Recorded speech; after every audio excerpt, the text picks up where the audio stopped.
Chapter 1976. Over time, Anya gave up on trying to remember the past. It was useless to be conflicted. She might as well give up. It was not too late to start over, especially since she was the only one alive. The others were either dead or lying unconscious on the bed. She was a very lucky person. Ning Shu closed the system space. The souls of those people were not in the world of reincarnation, but they were immersed in the illusion and could not come out. When their bodies could not bear it, they completely collapsed. Ning Shu lay on the sofa and closed his eyes to rest. After a while, he began to practice the attack method of soul power. He was proficient in using soul power. In addition to the dangers encountered in the mission, the world of the mission enforcers was also very dangerous. He had to have a way to protect himself, and soul power was the best way to attack the soul. After practicing for a while, Ning Shu felt quite tired. He then sat down and closed his eyes to rest. When he had enough rest, he continued to practice and strive to cultivate to the point of perfection. With a ding-dong, the chat system rang. Ning Shu stopped practicing and opened the chat system to see who had sent him a message. It was from the Chongsam man, the city lord of time. The content was quite interesting. He asked Ning Shu if he wanted to fight for Hongyu's city tax. Hongyu was a law incarnation and controlled a city's tax. If he could fight for it, he could get a share. Ning Shu had just spent 1 million faith power, and now there was a side income. However, Ning Shu was more vigilant. After all, she was now a fugitive. If the judges met her, they would kill her. Although she now had the world of reincarnation, Ning Shu could not guarantee that she would not be killed. Why me? There should be a lot of people coveting this. Ning Shu directly asked the doubts in his heart. If she was called over and bumped into the judges, she would not be able to escape. Before she had absolute control over the situation and before she could guarantee her own life, Ning Shu could give up on these small benefits. Nothing was more important than her life. If she had constructed a world now, she would have rushed over without a second thought. It would be a waste not to take it. This was a city's tax, and it would be divided among a few people. No matter how small a mosquito's leg was, it was still meat. Hongyu was killed. Many people don't dare to act rashly, especially since you survived the judge's attack. Many people don't dare to act rashly, the Chongsam man said. It's fine if you don't want to come. Ning Shu blinked his eyes and asked, is it safe over there? What? Are the judges here? Ning Shu asked directly. Yes. Redistributing the taxes of a city requires his approval. Otherwise, it would be unseemly if we fight. If we distribute the taxes ourselves, the distribution will be uneven. If we fight, we will be obliterated in minutes, the Chongsam man said. Ning Shu was speechless.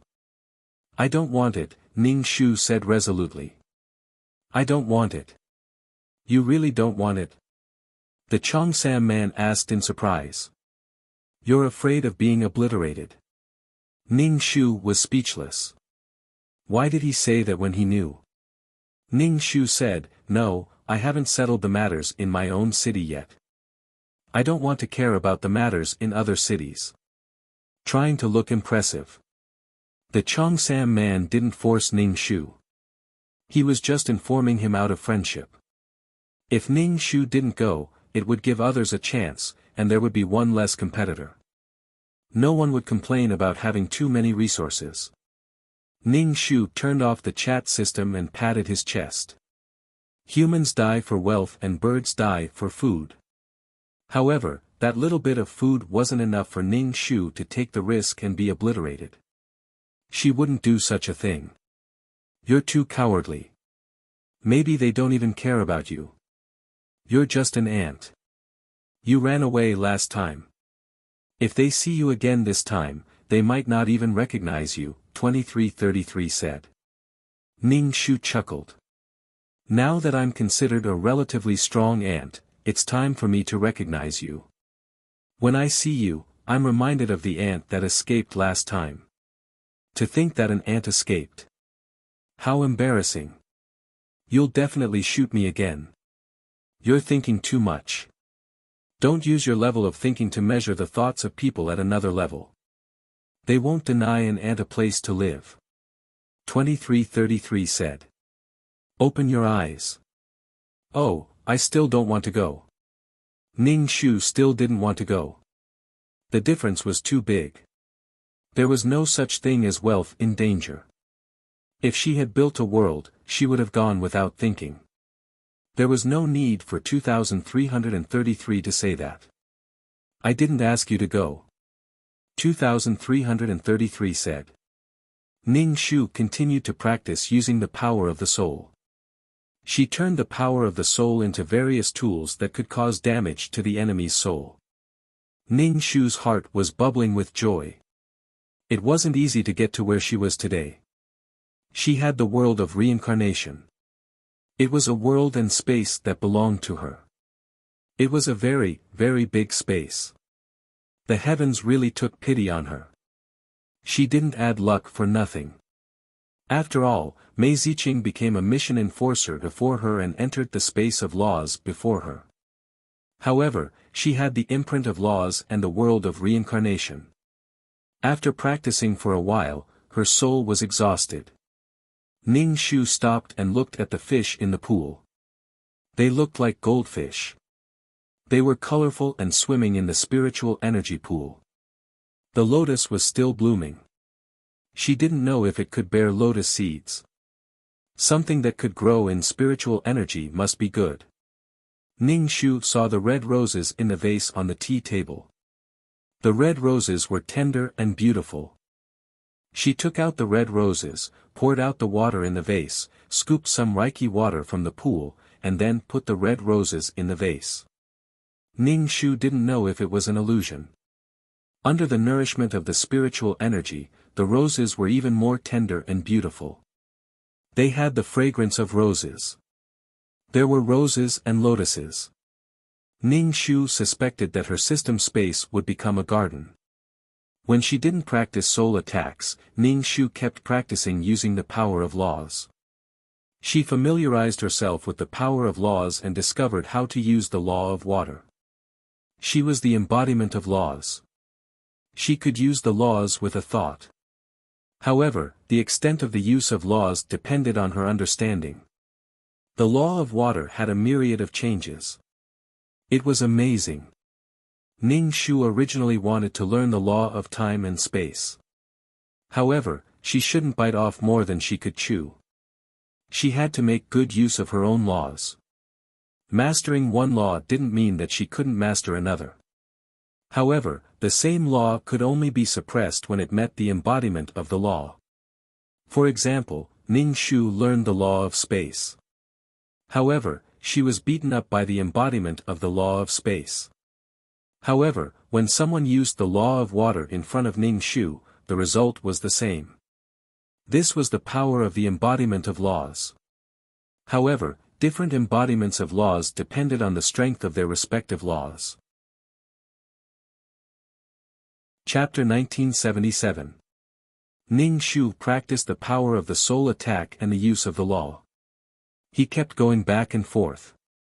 He wanted to go to heaven. Ning Shu practiced for a while and rested for a while. He got more and more familiar with it. Let's go and do a mission now. Ning Shu said. I can meet the client now, right? Yes, you can. 2333 said. But you have to be careful of your world of reincarnation. If you suck the soul away, you can just wait for death. Huh? Ning Shu raised his eyebrows. What do you mean? The world of reincarnation swallows souls. You have complete control of the world of reincarnation. What if you swallow the client's soul? 2333 said. Ning Shu, that can't be right. Ning Shu said uncertainly. He felt that he could control the world of reincarnation, alright, he wasn't too sure. He didn't seem to have complete control of the world of reincarnation. Wait for me to completely control the world of reincarnation. Ning Shu entered the black hole and disappeared from the system space. 2333. Crazy. Ning Shu walked in the black desert. He released his mental energy to check the entire world. But the world was a little big. Ning Shu had to check it one by one. It was a little difficult. And it seemed like this world was still slowly expanding. Ning Shu took out a few strands of golden soul source from his soul. He was afraid that just a strand of soul source wouldn't be enough to control such a big world. He might as well get more soul source to control. He wanted to make the world of reincarnation a part of him. Ning Shu opened his hands. A few strands of soul source floated up and flew into the sky. They merged with the world of reincarnation. This world was too big and empty. There was nothing. There should be plants that could survive in the world of reincarnation. He wanted to see if he could exchange for such things to grow in this empty world. If it really didn't work, he would sell the flowers in the world of reincarnation. The flower of the underworld could drink human blood and produce hallucinations. Ning Shu exited the black hole and opened up the system exchange store. He exchanged for some fasting pills and medicine. After that, he browsed the page to see if there were any seeds or flowers that could be planted in the world of reincarnation. In the end, Ning Shu really did see some seeds in a corner. There were also pictures of fresh flowers. They looked a little like spider lilies, but they were bloodier than spider lilies. They looked very interesting. Don't do these things. Creatures will fight for the energy of the world. Besides, it's not certain whether your world will merge or not. So, don't plant flowers. It's best if nothing can affect the merging of the realms. 2333 reminded. Of course, you can treat it as if I'm talking nonsense. Oh, bullshit. Ning Shu didn't buy any flowers. Let the world of reincarnation slowly reincarnate and evolve. Then let's go do the quest. It didn't matter whether or not he could meet the quest taker in advance. What was important was that he could complete the quest. Oh, are you doing a system quest? 2333 asked Ning Shu. Do a system quest? This was 2333's catchphrase. What if he did it? Ning Shu thought for a while. Let's do something simple. The previous world was too tiring. My legs were broken from running. So, I don't want to be too tired in this world. Doing system quests was more tiring because he had to fight against the system. This was a huge cheat. 2333, oh, do a quest, simple. Before Ning Shu could finish, 2333 violently sent him flying out of the system space. Ning Shu, fuck. It was obvious that this was revenge. This was revenge. He wanted to send 2333 to the world of reincarnation to reflect. He wanted to face the wall and reflect in the black desert. Big senior brother, be careful. Ning Shu's soul had just entered his body when he heard a crisp female voice.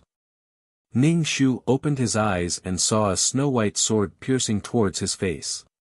Reflexively, Ning Shu raised the sword in his hand. With a ding sound, the two snow-white swords made an ear-piercing sound. The two figures brushed past each other. Ning Shu kept his sword and looked at the girl in front of him. His eyes flashed with surprise. This girl's skin was smooth and her eyebrows were picturesque. She didn't wear any makeup and her hair was tied up with a ribbon. She was wearing a light green shirt and holding a sword. She looked very beautiful. It seemed like she had a weird personality. Big senior brother, take this. Big senior brother. Oh, hee, Ning Shu quickly cupped his hands. Junior sister, you win. Big senior brother, you did it on purpose. You let me win again. The girl in green couldn't help but stomp her feet. I don't want to fight with you. I'll go fight with other senior brothers. The girl in green's qigong was very good. She flew away in an instant. Her figure was graceful, like a fairy from the ninth heaven. Beautiful girl. Ning Shu inserted his sword. It seemed like he was in a Wuxia world this time and was playing with a sword. Ning Shu sat in the pavilion and began to accept the plot. The client was called Chong Xiefeng, the eldest disciple of the Wanjian villa. The one who had just competed with Chong Xiefeng was his junior sister, Qin Yanji. She was one of the top beauties in Jianghu. It was just a glimpse of her beauty. She was indeed a beauty in Jianghu. The name Yanji was because Qin Yanji's mother died in childbirth when she was giving birth to her. Qin Song, the head of the Wanjian villa, gave the child such a name to mourn his dead wife. Qin Song never married. The client, Chong Xiefeng, was the most outstanding person in this batch of disciples. He was the most outstanding swordsman in the Wanjian villa. He was also handsome. His hair was slanted to his temples, and his nose was like a hanging gallbladder. He looked like a gentleman. Chong Xiefeng was Qin Yanji's fiancé. If there were no accidents, Chong Xiefeng would be the head of the Wanjian villa in the future. In addition, he was also Qin Yanji's fiancé. However, Qin Yanji seemed to be a little infatuated. No matter how much Chong Xiefeng protected her, she had no romantic feelings for Chong Xiefeng. At most, they were brother and sister. Being in Jianghu, how could one not explore? Chong Xiefeng wanted to leave the villa and explore Jianghu, but the strange Qin Yanji insisted on following. She insisted on going. Alright, let's go then. This trip was fucking difficult. Qin Yanji was the kind of person who liked to fight for justice. However, the matter was resolved by Chong Xiefeng. When she encountered a prostitute, she would be generous with money. In the end, she was targeted. She even wandered into a brothel. Did she really think that no one would recognize her if she wore men's clothes? In any case, the entire journey was in chaos and chaos. Chong Xiefeng followed behind to deal with the aftermath. That was until she met Situ Sun. This Situ Sun was both righteous and evil. He was a very charming person. He found an opportunity to strike up a conversation with Qin Yanji.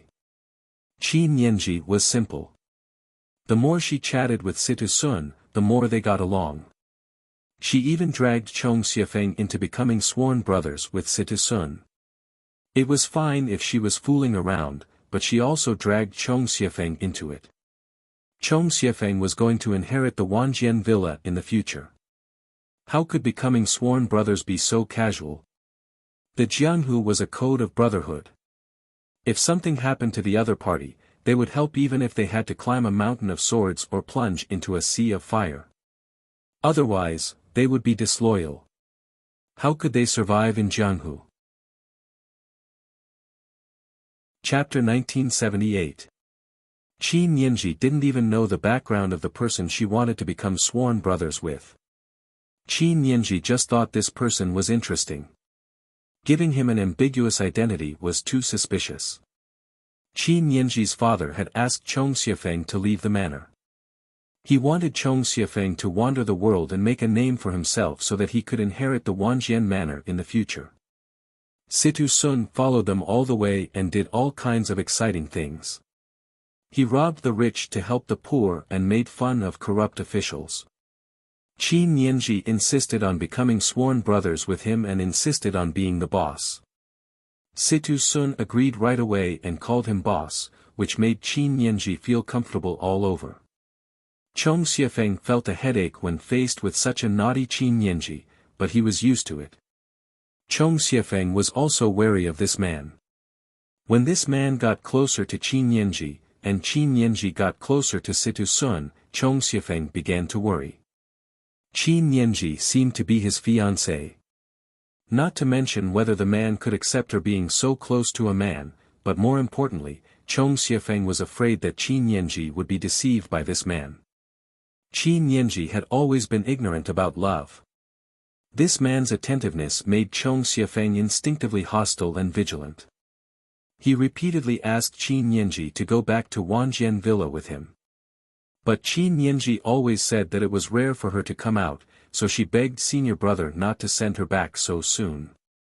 Chong Xiefeng didn't agree at first and insisted that Qin Yanji go back. The world was dangerous, and a girl like Qin Yanji could easily get into trouble. How would he explain it to his master? It would be like putting his heart in a pot of oil. But Qin Yanji ran away alone, and Chong Xiefeng was worried sick. He didn't even know where Situ Sun ran off to. In the end, he found Qin Yanji in the brothel. Qin Yanji made a scene in the brothel to save the poor girl who had fallen into the brothel. Those who opened brothels were all people with powerful backgrounds. Otherwise, how could they control people from all walks of life? As soon as a few masters appeared, they subdued Qin Yanji. She was almost humiliated and sold into prostitution in the brothel. From time to time, Situ Sun would act out of line with Qin Yanji. Usually, he would hug her, or he would almost kiss her. The heartbeat game was very interesting. However, Qin Yanji said that she had a fiancé, but she didn't say who her fiancé was. In short, she made it sound very mysterious. It gave people the feeling that this fiancé might or might not have a fiancé. Basically, the fact that Chong Xiefeng was a cuckold could not be washed away. Meanwhile, Chong Xiefeng also felt that his fiancé might have fallen in love with a man who appeared out of nowhere. Moreover, this man was deliberately flirting with his sister. What the fuck? Qin Yanji was also confused. She wasn't sure if she had fallen in love with Situ Sun, but she also knew that her father was doing this for her own good. Her eldest brother was a very good person. Both his character and martial arts were top-notch.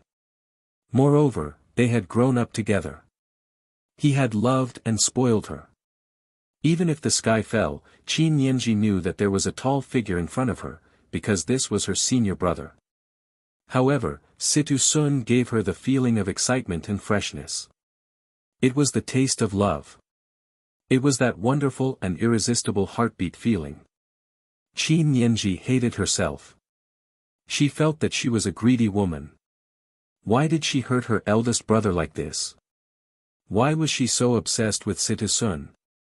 In short, Situ Sun's flirting skills made Qin Yanji lose her heart.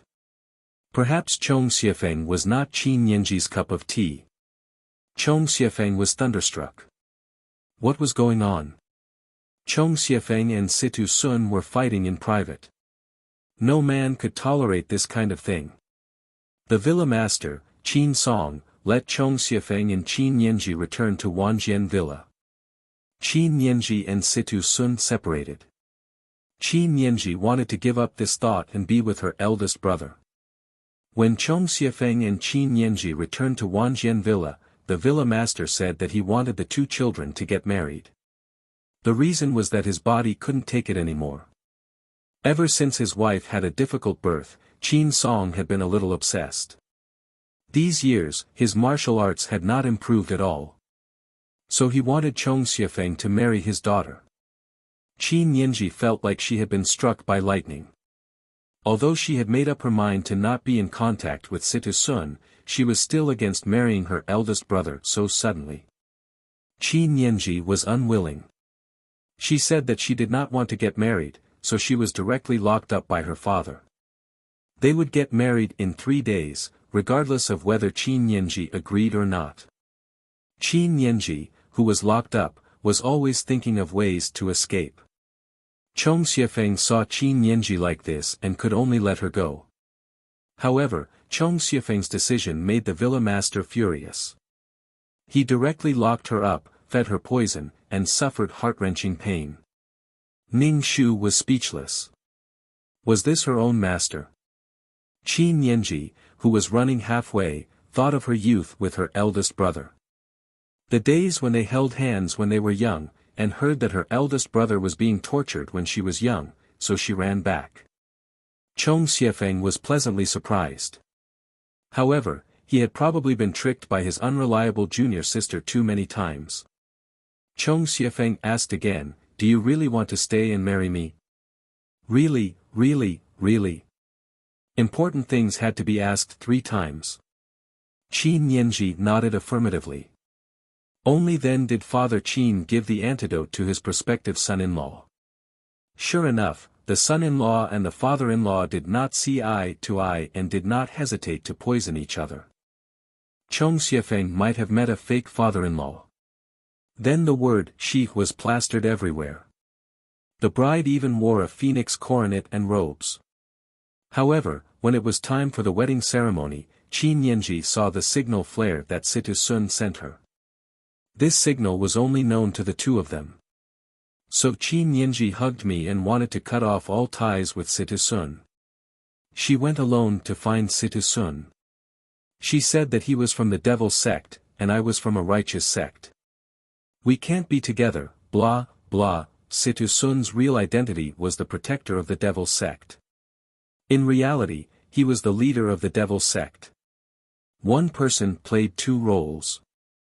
Situ Sun directly said, "I want you to come with me." "Come with me." Qin Yanji said, "I can't be with you." I can't. After the wedding ceremony, they found that there was no bride, so they looked everywhere for a bride. In the end, Chong Xiefeng saw the 2 of them in the back of the mountain in a corner. Her heartbroken expression showed how heartbreaking it was. Situ Sun brought many people and directly beat up Chong Xiefeng. Situ Sun said, "If you don't come with me, I'll kill Chong Xiefeng." How could that be? In Qin Yanji's heart, Chong Xiefeng was as important as Situ Sun. If either of them died, she would be in so much pain that she wanted to die. Qin Yanji said, "You're going to hurt my senior brother. I hate you. I hate you to death." Situ Sun still threatened, "Come with me, or else I'll kill Chong Xiefeng." Qin Yanji said to Chong Xiefeng with tears in her eyes, "Senior brother, you have to live." Then she said to Situ Sun, "I hate you." Chapter 1979. Qin Yanji left with Situ Sun for Chong Xiefeng's life. She had sacrificed a lot for Chong Xiefeng and sacrificed herself to save Chong Xiefeng. Helpless, he shouted at Chong Xiefeng, "Eldest senior brother, you have to live well." Qin Yanji was brought to the demon sect by Situ Sun, but she was in a cold war with Situ Sun. She was unwilling to forgive Situ Sun. It was mainly because of Qin Yanji's heart. She wanted reason, but she also wanted love. To put it bluntly, she wanted to be a whore, but she also wanted a monument to her chastity. She loved Situ Sun, but she also felt sorry for Chong Xiefeng. In short, it was a mess. Yes, both men are equally important in my heart. All the sects came to attend the wedding, but the bride ran away with someone else in a wedding dress. The handsome swordsman, Chong Xiefeng, became a joke. Of course, the entire Wanjian villa became a joke. Old man Qin almost vomited blood. His body swayed, and he pulled Chong Xiefeng to apologize. Chong Xiefeng didn't know why, but he felt sick. Qin Yanji left to save him and didn't want others to hurt him. But that was the little sister he had doted on for more than 10 years, so it was already a habit. So he took people to save Qin Yanji. Qin Yanji was pregnant. "Fine, let's get married again." Qin Yanji refused. "Senior, I'm already very sorry. I can't treat you like this. It's not fair to you. Also, this child isn't yours." Chong Xiefeng thought, "I'll be the one to take over this child." Fine, Qin Yanji wanted to marry Chong Xiefeng in despair, but Situ Sun brought people to steal the bride again. Chong Xiefeng was so angry that he laughed. He started fighting with Situ Sun at the wedding. Qin Yanji kept shouting, "Stop fighting, stop fighting." Then she pulled out a sword and put it to her neck. She was about to commit suicide. Both men had feelings for Qin Yanji. Seeing Qin Yanji like this, they could only stop. Blue Empress, under Situ Sun's threat, this time threatened her father-in-law, Old Man Qin. She said she would drag Old Man Qin's wife out of the armory and whip her corpse. This time, in order to protect his mother's body from being destroyed and to prevent his father from being too sad, he decided to do this for his mother. Qin Nianji knelt in front of her father and complained about how unfilial she was. She also complained about how vicious Situ Sun was. She wanted to kill herself with a sword, but Situ Sun saved her. He carried the unconscious Qin Nianji away. Chong Xiefeng really didn't understand what he had done wrong to Qin Nianji. Why did he have to humiliate him like this? He even said that he was the one who had wronged him the most in this life. In the next life, he would definitely choose to be with him. Ning Shu, what a confusing plot, she had nothing better to do, or she was spoiled. After that, Old Man Qin's health deteriorated and he passed the position of Manor Lord to Chong Xiefeng. He sighed incessantly and finally passed away without saying anything. After Chong Xiefeng became the manor master of 10,000 Swords Manor, he gathered the various sects and clans to attack the Devil Sect in the name of eliminating the Devil Sect. These sects also had their own selfish motives, they wanted to take some gold from the Devil Sect. People weren't united, so the team couldn't be led. Everyone was a scammer. During the attack on the Devil Sect, Qin Nianji stood on Situ Sun's side again and asked Chong Xiefeng to let Situ Sun go. He said again that if anything happened to any of them, he would be in pain. They were all equally important in his heart. Because Chong Xiefeng's people weren't united and didn't help in various ways, Chong Xiefeng's body was pierced by Situ Sun and he fell in a pool of blood. Qin Nianji crawled in front of Chong Xiefeng and hugged his body. She wailed loudly and called out, "Eldest senior brother," at the top of her lungs. She looked like she was in so much pain that she really looked like her lover had died. Chong Xiefeng's wish, haha, Ning Shu, what did haha mean? Chong Xiefeng was obviously the tragic second male lead. He was full of resentment, but what did haha mean? Who was she mocking? It felt like these clients were getting more and more unique. After Ning Shu accepted the plot, he felt that it was really a sad drama. In the first half, Qin Nianji was a little princess who was loved by everyone. Although she didn't have a mother, she had a father who loved her. She had a good fiancé and didn't have to worry about food or clothes for the rest of her life. In the second half, she was sandwiched between two men. It was so sad. She was an eccentric girl who liked to cause trouble and had a chivalrous heart. Although it was always others who cleaned up her messes, she was basically going to cry until she went blind in the end. It could only be said that Mary Sue was really too scary. It was also a sad Mary Sue who felt that all the pain in the world was on her. It was so painful and so difficult. She was obviously loved by everyone, but in the end, she made herself look like that. Perhaps Qin Nianji thought that this was love. It was only considered love when one's heart was torn apart. A love that didn't involve death wasn't called love. Ning Shu picked up the teapot on the stone table and poured a cup of tea to drink slowly. It wouldn't be long before he went to the Jianghu to gain experience and make a name for himself as the jade-faced swordsman. When the time came, he would inherit Wanjian Villa. It would be similar to inheriting a company in modern times. He would become a tall, rich, and handsome man and walk to the peak of life. Ning Shu stood up and returned to his room. He sat cross-legged on the bed and tested the spiritual energy in this plane. The spiritual energy was okay, but the rules were very suppressed. Moreover, Ning Shu felt that even if he cultivated ultimate martial arts, it was impossible to cultivate it to be very powerful. It was possible to leap over roofs and vault over walls, but to fly in the sky was impossible. This was a martial arts world. There was internal strength, but it couldn't be compared to the cultivation world. The suppression was very strong, so you had to use mediocre martial arts. The more powerful masters had to have more profound internal strength in the end. Ning Shu didn't care so much and directly began to cultivate. He had some ability to protect himself and had the ability to resist the extremely talented Situ Sun. Not only was Situ Sun a martial arts genius, but he was also an expert at flirting with girls. He had stolen Qin Yanji's soul. Chong Xiefeng, who had been waiting silently for the cabbage that he had been waiting for more than 10 years, was suddenly plucked and eaten by someone else.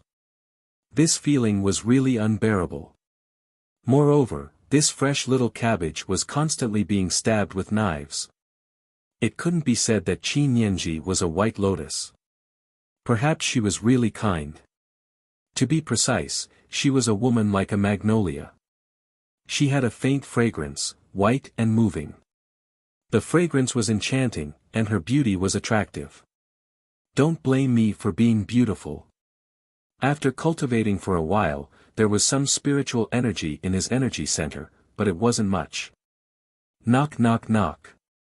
There was a knock on the door, and Ning Shu stopped cultivating. A disciple's voice came from outside the door. Senior brother, the villa master wants you to go over. Okay. Ning Shu got off the bed, put on his shoes, and tidied his clothes and hair. Then he walked out elegantly. Ning Shu went to the main hall and saw a thin middle-aged man. This was Qin Yanji's father, Qin Song. The space between his eyebrows was a bit dark. It seemed that he was depressed. He couldn't forget his wife who had died in childbirth. He was a love-struck fool. Chapter 1980. After Situ Sun abducted the pregnant Qin Yanji from the wedding, Qin Song's health deteriorated. When he died, he entrusted someone to be his son. Qin Yanji didn't appear. Of course, she had no choice but to do so because she was locked up by Situ Sun to nurse the baby. When the child was born, Qin Yanji found out that her father had passed away. Ning Shu walked into the room and saluted Qin Song. Master. When Qin Song died, he sighed. He probably thought of the outcome. But he was about to die, and there was nothing he could do about the living. Xiefeng, go out and experience the world. Let people know that you're the eldest disciple of Wanjian Villa. People are sinister, so you have to be careful. Qin Song reminded Ning Shu. His expression was gentle. He had Chong Xiefeng in his heart. When he poisoned her, he probably wanted Qin Yanji to come back. No one knew a daughter better than a father. But he still miscalculated. After all the trouble, Qin Yanji still left, although she compromised for Chong Xiefeng's life. It made Chong Xiefeng and Wanjian Villa a joke. Marriage kidnapping again. What a joke. Qin Yanji and Situ Sun were telepathic. Situ Sun always found something to threaten Qin Yanji. Qin Yanji was always forced, wronged, or sacrificed to leave with others. You can't blame me. I was forced. Even if you blame me, I'll just bear with it. Ning Shu suddenly understood Chong Xiefeng's laughter. If it were Ning Shu, he would also laugh. I'll remember. I'll be careful to protect myself and do my duty as a righteous disciple. Ning Shu said respectfully. I've always trusted you. Go back and pack. Pick a day to leave. Qin Song said gently. Ning Shu grunted. Master, please take care of yourself. Qin Song was mentally ill. Qin Yanji's mother was also a beauty. Just look at Qin Yanji, and you can see how beautiful she was. Ning Shu left the room and headed back to his own. Suddenly, someone patted his shoulder. Ning Shu turned around and saw Qin Yanji smiling sweetly. Little junior sister.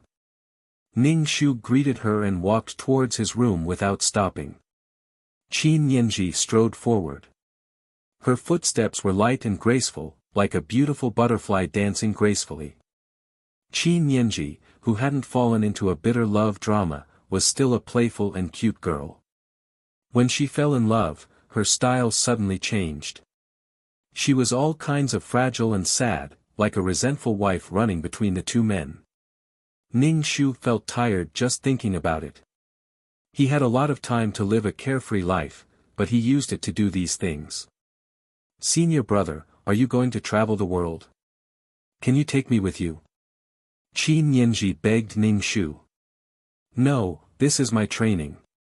It has nothing to do with you. Ning Shu rejected him directly. She rejected him very coldly. Qin Yanji pouted. She probably wasn't used to Ning Shu's cold personality. Senior brother, just take me with you. I promise I won't cause you any trouble. I've never left Wanjian Villa. Can you take me out to see the outside world? Qin Yanji whined to Ning Shu. Ning Shu opened the closet and packed her undergarments. She was poor, so she had to bring enough money. You can talk to Master about this. If Master allows me to take you, then I'll take you. But if Master doesn't allow you to go, then there's nothing I can do. Ning Shu said. Qin Yanji pouted. She was very dissatisfied with Ning Shu's attitude. If Father agreed to let me go, then I wouldn't have come to you. Father said that girls can't go out. If I don't go out once in my life, then I'll regret it for the rest of my life. Also, Father wants me to embroider a dowry. My hands are used to hold swords, not needles and thread. Ning Shu's hand paused. There was a hidden meaning in this sentence. If you take me, then I'll marry you when I come back. After all, she even said something like embroidering a wedding dress. If she didn't go out to explore, then she would regret it for the rest of her life. Ning Shu only said, if Master agrees to let you go, then I'll take you. Senior brother, how can you be like this? Father won't agree. Can you take me? I want to see what the world is like. You have to ask Master about this. Qin Yanji said. Senior brother, can't you say something else? A teacher for a day is a father for life. Such a big thing must be approved by Master. Ask Master. Ning Shu said with a smile. I'm a nice guy. Qin Yanji frowned. She pouted, snorted, and left. Usually, Chong Xiefeng would compromise in this kind of situation. Ning Shu ignored Qin Yanji. He packed some poisons. There were knockout drugs, special poison in the world, and the kind that would kill you if you didn't use it. There were also some antidotes. In short, everything was taken care of. They were going to go on a trip at public expense and fight for justice. Ning Shu was stupid to take such a troublemaker with him this time. She caused trouble everywhere he went. He would be kneeling if he didn't cause trouble. One moment, she cared about the world, and the next, she was like a saint. It was a headache. Kindness was a kind of ability. If you didn't have the ability, then don't be kind. Not causing trouble for others was a virtue. Some people used kindness as an excuse to cause trouble for others. No matter what happened, they would say that they were kind. What could he say? It was hopeless. Every time Chong Xiefeng cleaned up Qin Yanji's mess, he spent all the money he had. He was almost broke to the point of robbing. He couldn't let Qin Yanji sleep on the streets. Chong Xiefeng was so busy that he was often in a state of, who am I? What am I doing? Qin Yanji went to find her father and said that she wanted to go on an adventure with senior brother, but her father rejected her directly. There was no room for negotiation. This daughter was naive and didn't know anything. Chong Xiefeng only had 2 hands. How could he take care of her? Qin Yanji was speechless. Was he still her biological father? Qin Yanji angrily went back to her room and waited for Ning Shu to comfort her. When the time came, senior brother wouldn't be able to resist and would take her with him.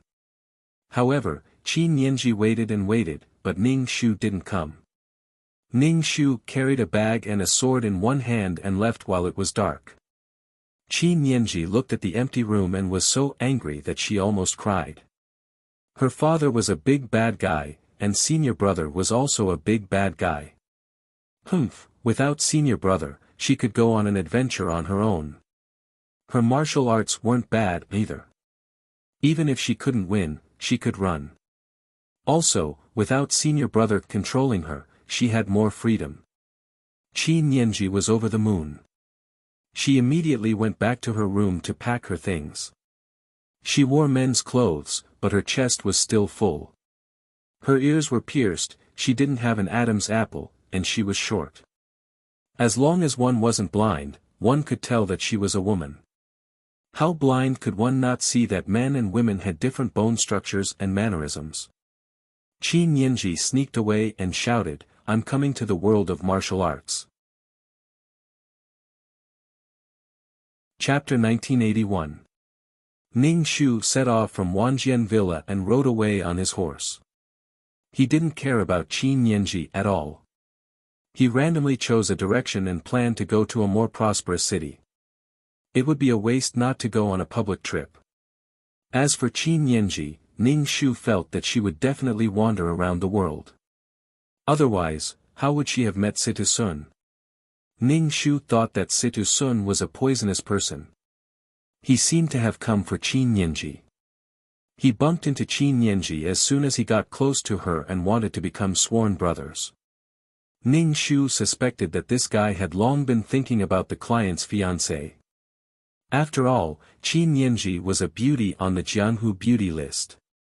People in the Jianhu didn't care about trifles.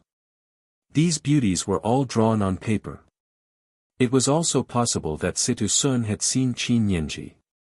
On the public trip, Ning Shu searched for the world's origin while making a name for himself. After fighting for justice, Ning Shu gave some money to let people leave here and find a new place to live. Those who could kidnap women were either powerful or rich. She could fight for justice for a while, but once she left, those people would still be unlucky, or even more unlucky.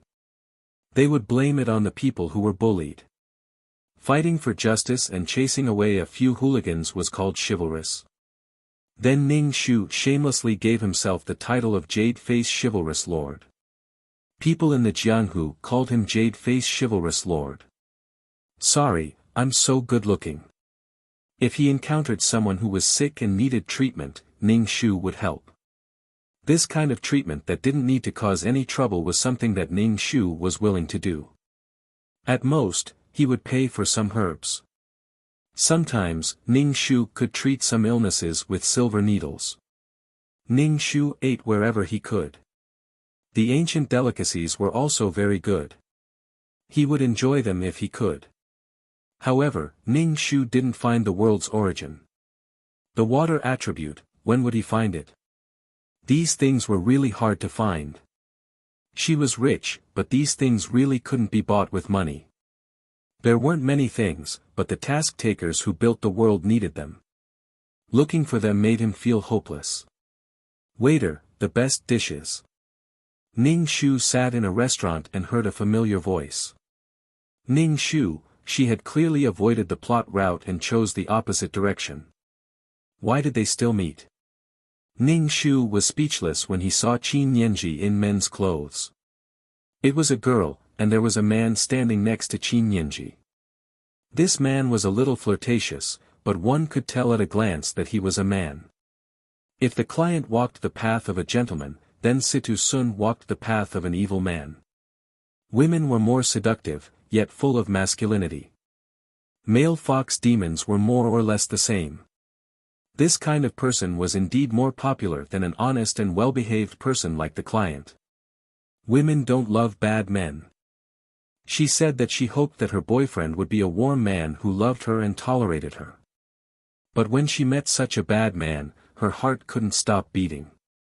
Ning Shu opened his folding fan and used it to cover his face.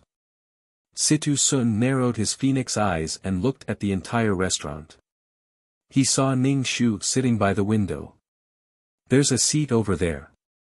Let's go share a table with the brother over there, boss. Situ Sun said, boss, very tactfully. His voice rolled between his teeth and came out with a mesmerizing ending from his red lips. It made people's hearts tremble. Okay. Qi Nianji walked over to Ning Shu and saluted Ning Shu. Sir, can we share a table? Ning Shu generously closed his folding fan to reveal his face. He glanced at the flirtatious Situ Sun and quietly called out to Qin Yanji, little junior sister. Senior brother. Qin Yanji was very surprised and immediately said, Senior brother, I'm Tang Yuan. Are you blind? You called me little junior sister. Qin Yanji's back was facing Situ Sun, and she kept shooting looks at Ning Shu. Ning Shu curled his lips and lightly tapped his head with his fan. Look at me. I'm tired from traveling. Tang Yuan, why did you leave the village? Did Master have any instructions? Master said to let me travel the Jianghu with senior brother. Qin Yanji said with her hands on her hips. Her girlish posture was off the charts. If a man had done this, he would have been cursed as a pervert. Ning Shu narrowed his eyes at Situ Sun. Situ Sun ignored Qin Yanji's girlish posture. It was as if he didn't see it. Situ Sun had long known that Qin Yanji was a girl, but he didn't expose her. He had always gotten along with her like a brother. Brothers were like that. You're Tang Yuan's senior brother. Sorry for the disrespect. I'm Situ Sun. Ning Shu saluted Situ Sun, and when their eyes met, there seemed to be sparks crackling. Brother Situ, where are you from?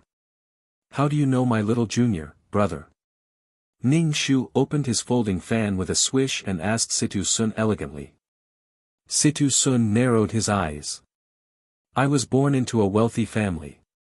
The only reason I know little brother Tang Yuan is because I traveled to Jianghu. You were born into a wealthy family, but brother Situ's parents allowed you to travel far. Traveling in ancient times was the most inconvenient and dangerous thing to do. If one's parents didn't travel far, who knew when they would return? My parents are open-minded people, and it's good to come out and see the world. This time, I'm going home to inherit the family fortune. I can't come out and see the world again in the future. Situ Sun smiled ambiguously. Can I sit down and talk? Brother Situ, please sit. I'm Chong Xiafeng of Wanjian Villa. This is my little junior brother, Tang Yuan, Ning Shu said. Okay, you guys don't need to exchange pleasantries. I'm so hungry. Can we eat first? You guys won't be able to finish talking until it's dark. Qin Yanji interrupted the two men's probing. Ning Shu smiled slightly and said gently, then little junior, brother can order. You can eat whatever you want. Okay. Qin Yanji wasn't polite to her senior brother and ordered whatever was expensive. Ning Shu didn't even bat an eyelid. Qin Yanji ordered a table full of delicious food, chicken, duck, and fish. In order to pretend to be a man, she deliberately wolfed down the food. Ning Shu drank a little wine and was silent. Even men didn't have to eat like this. Situ Sun looked at Qin Yanji with interest in his eyes. He took out a handkerchief and wiped the corner of Qin Yanji's mouth. Qin Yanji was flustered by Situ Sun's affectionate expression. She quickly looked at Ning Shu, but Ning Shu was only sipping her wine. Ancient wine was like modern beer. It didn't have much alcohol content and couldn't make people drunk. Seeing that Ning Shu wasn't paying attention, Qin Yanji sighed in relief and took the handkerchief to wipe her mouth. I'll wipe it myself. Men should eat like this. Big mouthfuls of meat and big mouthfuls of wine. Too much was as bad as too little. Qin Yanji's acting was a bit too much. Chapter 1982. He wondered if Qin Yanji had some misunderstanding about men. Who said men were rude?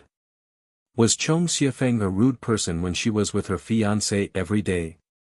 Ning Shu put down his wine glass and said dryly, Tang Yuan, go back to Wanjian Villa after dinner. You're still young, so it's not suitable for you to wander around. Senior brother, I'm following the master's orders to accompany you on your adventure. Are you going to disobey the master's orders? Although Qin Yanji spoke fiercely, she looked at Ning Shu with a pitiful and pleading look. Ning Shu said, then what should I do? I'm afraid you'll get into trouble and get cheated. People's hearts are sinister. In this world, there are hungry wolves in human skin who specialize in biting people. Situ Sun smiled flirtatiously, but it was unclear if he understood the subtext in Ning Shu's words. Don't worry, I won't be cheated. I have you and a new follower. Situ is a very smart person, and his martial arts are good. He even chased away hooligans and cheats. He's following me to help the weak.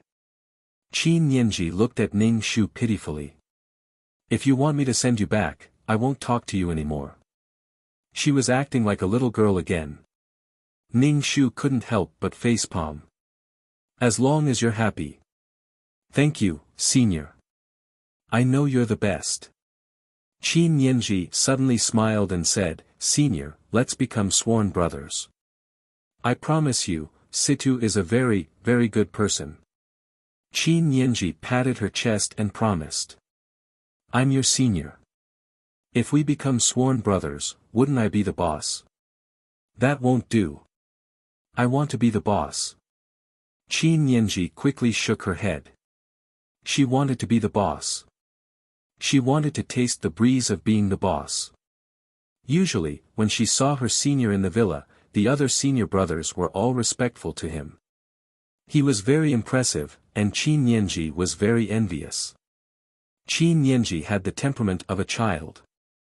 Ning Shu fanned himself and didn't say anything.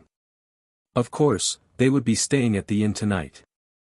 Ning Shu booked 3 rooms, one for each of them. Everyone knew that Qin Yanji was a girl. Ning Shu watched Situ Sun and Qin Yanji playing around in the courtyard of the inn. It was a game of rock, paper, scissors, where the loser flicked his forehead. It was very childish, but Qin Yanji was very happy playing. Ning Shu walked over to the two of them and said, Little junior brother, I have something to tell you. Come with me. All right then. Qin Yanji didn't have enough fun. Usually, no one played these things with her at Wanjian Villa. Those senior and junior brothers only gave her some masks and candy figurines. It was really boring. This new little brother of his was too interesting, and he knew a lot of things. Ning Shu took Qin Yanji to the room and said, You must go back. Situ Sun's identity is not ordinary. You will be deceived if you walk with him. How can that be? Situ Sun has never lied to me. Senior brother, you are too suspicious. Qin Yanji said unhappily, Why do you have to send me back? I don't want to go back. You all want to lock me in a cage. I just want to come out and see. Qin Yanji was a bit annoyed. Senior brother, you love me the most. Let me follow you. I promise I will do whatever you say.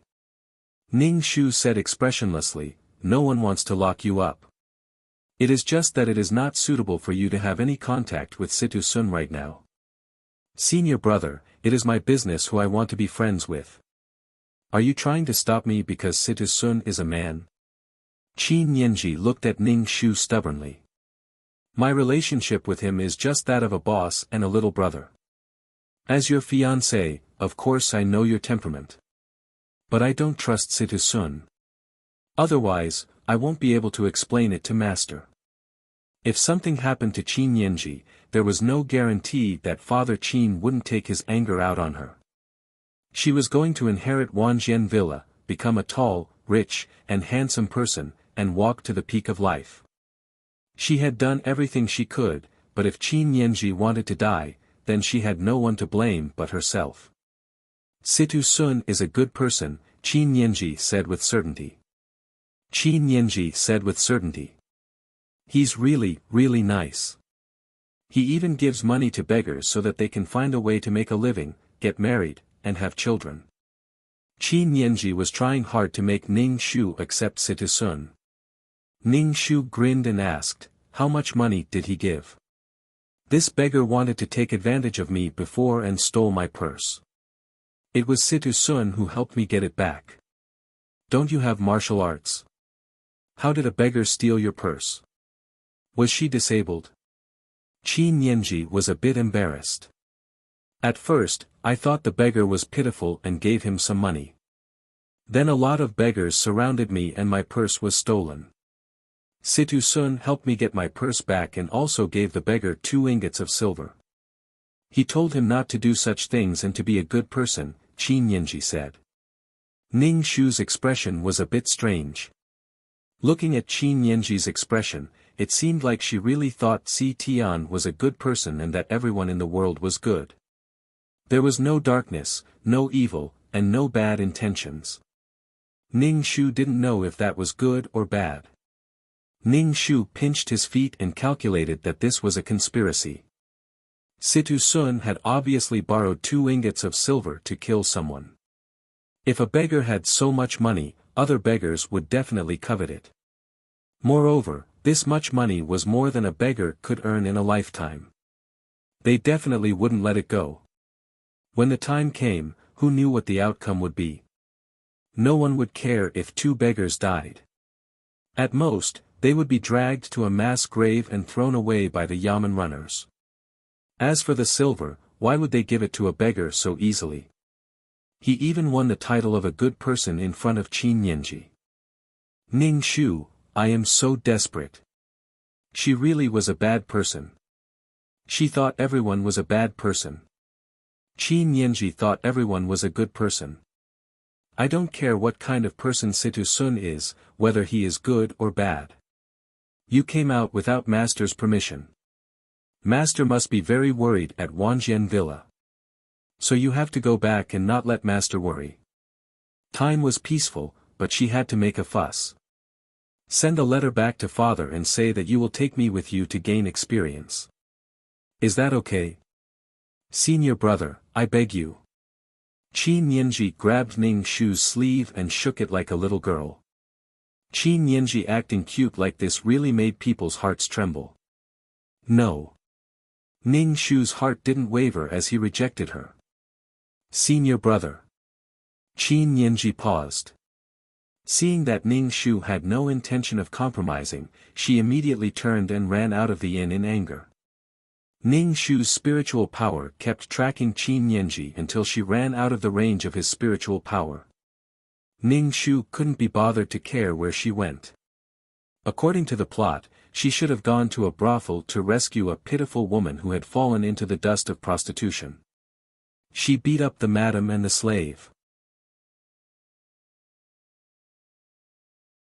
Chapter 1983. Ning Shu was determined to teach Qin Yinji a lesson this time, and it was within reason. He couldn't let Father Qin blame her for being protective of his child. Ning Shu leisurely washed up, then sat cross-legged on the bed to cultivate. However, the suppression in this world was very strong, so Ning Shu's cultivation progress wasn't very fast. Situ Sun, who was next door, wasn't in his room at all. He didn't know where he went the whole night, but he didn't come back until morning. He even snuck in through the window and pretended to have just woken up to open the door. Ning Shu ordered breakfast. Situ Sun squinted his eyes and sized up Ning Shu. This man looked very upright and reliable. He was the eldest disciple of the 10,000 Swords Manor. Qin Song didn't have a son, so if nothing unexpected happened, this man would inherit the 10,000 Swords Manor. The main business of the Wanjian Villa was to forge swords, and all kinds of famous swords. Every time they were forged, people in the martial arts world would fight over them. Ning Shu looked up and saw Situ Sun standing at the door. He curled his lips and said, "Brother Situ, do you want to eat together?" "Sure." Situ Sun didn't hesitate at all. He stepped into the room and sat down. "Where's Tang Yuan? Why don't I see him? He's probably still sleeping in. When he's at home, he likes to sleep in. The other disciples have to get up early to practice, but he sleeps until noon," Ning Shu said. "I see." Situ Sun saw that this man was focused on eating. He chewed slowly and only had eyes for these few dishes. He was really a handsome man. This man was Qin Yinji's fiancé.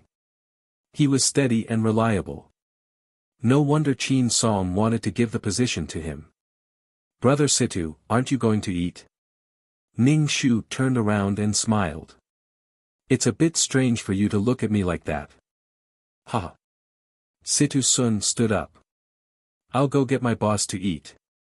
He hasn't eaten yet, so how can I, as his subordinate, eat first? As Situ Sun spoke, he observed Ning Shu's expression. He was testing Ning Shu's feelings towards Qin Yanji. He was even deliberately angering Ning Shu.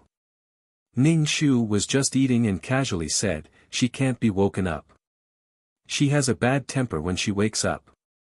When she's sleeping at home, no one dares to disturb her." Situ Sun frowned and felt a bit surprised.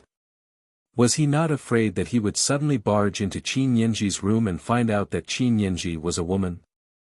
With Qin Yanji's disguise, as long as one wasn't blind, even a blind person could hear that she was a woman. Or did Situ Sun not care about his fiancée at all? My boss is so naughty. Situ Sun went to the room next door to call Qin Yanji, but found no one in the room. A sinister look flashed across Situ Sun's face. What was going on? Where was he? Could Chong Xiefeng have hidden her? Situ Sun quickly ran over and said to Ning Shu anxiously, "Brother Xiefeng, my boss is missing." Missing? Ning Shu was a bit surprised. He put down his bowl and chopsticks. She woke up so early. That shouldn't be. Could she have gone somewhere to have fun? Ning Shu picked up his sword and said to Situ Sun, "Let's look around. This guy really makes people worry." Situ Sun looked at Ning Shu suspiciously. Wasn't he the one who had hidden her? Ning Shu left the inn and pulled people around to see if they had seen a short boy with a sword in his hand. No matter how he asked, there were no clues. Situ Sun saw that Ning Shu was so anxious to find Qin Yanji, so he thought about it and realized that it probably wasn't him who had hidden her. That girl had run off somewhere. Situ Sun's figure flashed and disappeared into the crowd on the street. When he arrived at the alley, he called out his men and asked them to look for Qin Yanji. They had to find her. Along the way, Situ Sun knew that Qin Yanji was a very simple and gullible person. What if she was deceived by someone? That stupid girl could only be bullied by her. Moreover, she still had to avenge her adoptive father. Nothing could happen to that girl. Under Ning Shu's spiritual power, Situ Sun's movements were clearly seen. He should have walked further away and not been within her spiritual range. Ning Shu walked to the front of a brothel. Because it was daytime, not many people went to the brothel. It would only be lively at night. Ning Shu released her spiritual power and scanned every corner of the brothel inch by inch. She could see everything clearly. The spiritual power detector was much more powerful than the spiritual power detector. With a sweep, all the scenes appeared in his mind. She wasn't here. Ning Shu changed to another brothel. He scanned. Nothing. He changed to another brothel. There was nothing. After scanning many brothels in a row, there was only one brothel left. This brothel had guests even during the day, and there were many guests staying the night. Ning Shu scanned and found many scenes that were not suitable for children. It was probably early morning practice. Then Ning Shu saw a battered Qin Yanji locked in a room in the backyard. The room looked abandoned and unoccupied. Qin Yanji was tied up and her hair was disheveled. She was in a very sorry state. A few slaves were guarding her, as well as the procuress. The procuress pointed at Qin Yanji with her hands on her hips and cursed endlessly. "Do you know who I am? My little brother, my eldest brother, found me. You'll suffer." Qin Yanji puffed himself up at his own cost, hoping that this would scare the other party. Yesterday, she saw a woman being thrown out of the brothel. Because this woman was sick, and it was syphilis, she was directly kicked out of the brothel. Qin Yanji couldn't stand by and saw injustice on the road, so he pulled out a knife to save her. He fought with the brothel, wanting to get some money for this poor woman. However, the procuress was a person who mingled in brothels. Her eyes were like poison. With one eye, she could see that this was a girl, and a heaven-grade beauty. The procuress, who had a business mind, immediately came up with several business plans in her mind to create Qin Yanji to ensure that Qin Yanji was turned into a money tree. The procuress didn't care about the women in the brothel who were sick with syphilis. She ordered people to catch Qin Yanji. Qin Yanji had martial arts, so ordinary people couldn't get close to her. She almost made the entire brothel a mess. In the end, the procuress had no choice but to call out the masters stationed in the brothel. The masters made a move and captured Qin Yanji. Qin Yanji's martial arts were more than enough to deal with people from all walks of life. However, it was very difficult to deal with masters, and there were several masters. In any case, this brothel wasn't simple. Qin Yanji was caught and locked up there. The procuress was going to grind her hard bones. Every woman who sold their body in the brothel was unwilling at first. No woman wanted to be turned into a brothel, but the brothel had ways to torture these women. They took out the women's hard bones, cut off their thoughts, and made them obediently work and serve their customers. Chapter 1984. The madam was now training Qin Yanji and carrying out all kinds of training. She wanted to train Qin Yanji into an obedient girl. Even a chaste woman would be trained into a coquettish prostitute. There were all kinds of methods. You'd better know what's good for you, or you'll regret it. The madam said in a deep voice, or I'll get someone to take your virginity. Speaking of taking her virginity, the madam was very distressed. The first night of such a beauty was simply sky high, and it was worthless to be taken by a slave. This was the last way to break a woman's backbone. When a woman was defiled and thought she was unclean, some people wanted to die, and some people had nothing to lose and obediently received guests in the brothel. These women felt that they had been defiled from the bottom of their hearts and had no right to happiness. Destroying a person from the bottom of their heart. Qin Yanji was dumbfounded and immediately sneered, "What a shameless old witch. Do you know who I am? You'll get it from me. I don't care who you are. When you go to the Piaoxiang courtyard, even if you're a princess and have your virginity taken, you'll still have to obediently receive guests. It's best if you don't take the easy way out." The madam wouldn't be scared by a little girl. Besides, the Piaoxiang courtyard was not to be trifled with. There were plenty of masters. Ning Shu climbed over the wall of the backyard and went to the woodshed to observe the situation inside. Ning Shu found Qin Yanji, but didn't immediately rescue her. It was good to let Qin Yanji suffer a little. It wasn't that Qin Yanji was a detestable person. Her biggest mistake seemed to be kindness. She couldn't bear to hurt two men and wanted to have the best of both worlds. One was her fiancé who had grown up with her. He had sacrificed a lot for her and couldn't bear to hurt him. The other was the man she loved. Therefore, it was even more confusing. On a deeper level, Qin Yanji coveted the taste of love and Chong Xiufeng's warmth. It seemed that in order to save Chong Xiufeng, she had compromised time and time again to leave with Situ Sun. It was really tiresome. Why was this kindness called kindness? It wasn't kindness at all. "I won't listen to you, old witch. How many women are you afraid of?" Qin Yanji despised the madam, as if the madam was a disgusting thing. The brothel keeper's face twitched, and she chuckled, "In my brothel, there are people like you who are unwilling to be a prostitute, but there are also people who are sold here and can't survive. They are here to earn a living, and they are doing the prostitution business. So what?" Qin Yanji looked at him with disdain. "I'm not afraid of you. My senior will find me soon. Let's just say that your eldest senior brother is here. There are plenty of experts here. By the time your eldest senior brother finds this place, everything will be too late. You don't want to beat up a tortoise slave, do you?" The brothel keeper pointed at a few burly and fierce-looking thugs. These people are here to serve you and let you experience the pleasure of a man and a woman. It's a wonderful feeling. You're shameless. Qin Yanji's face was red with anger.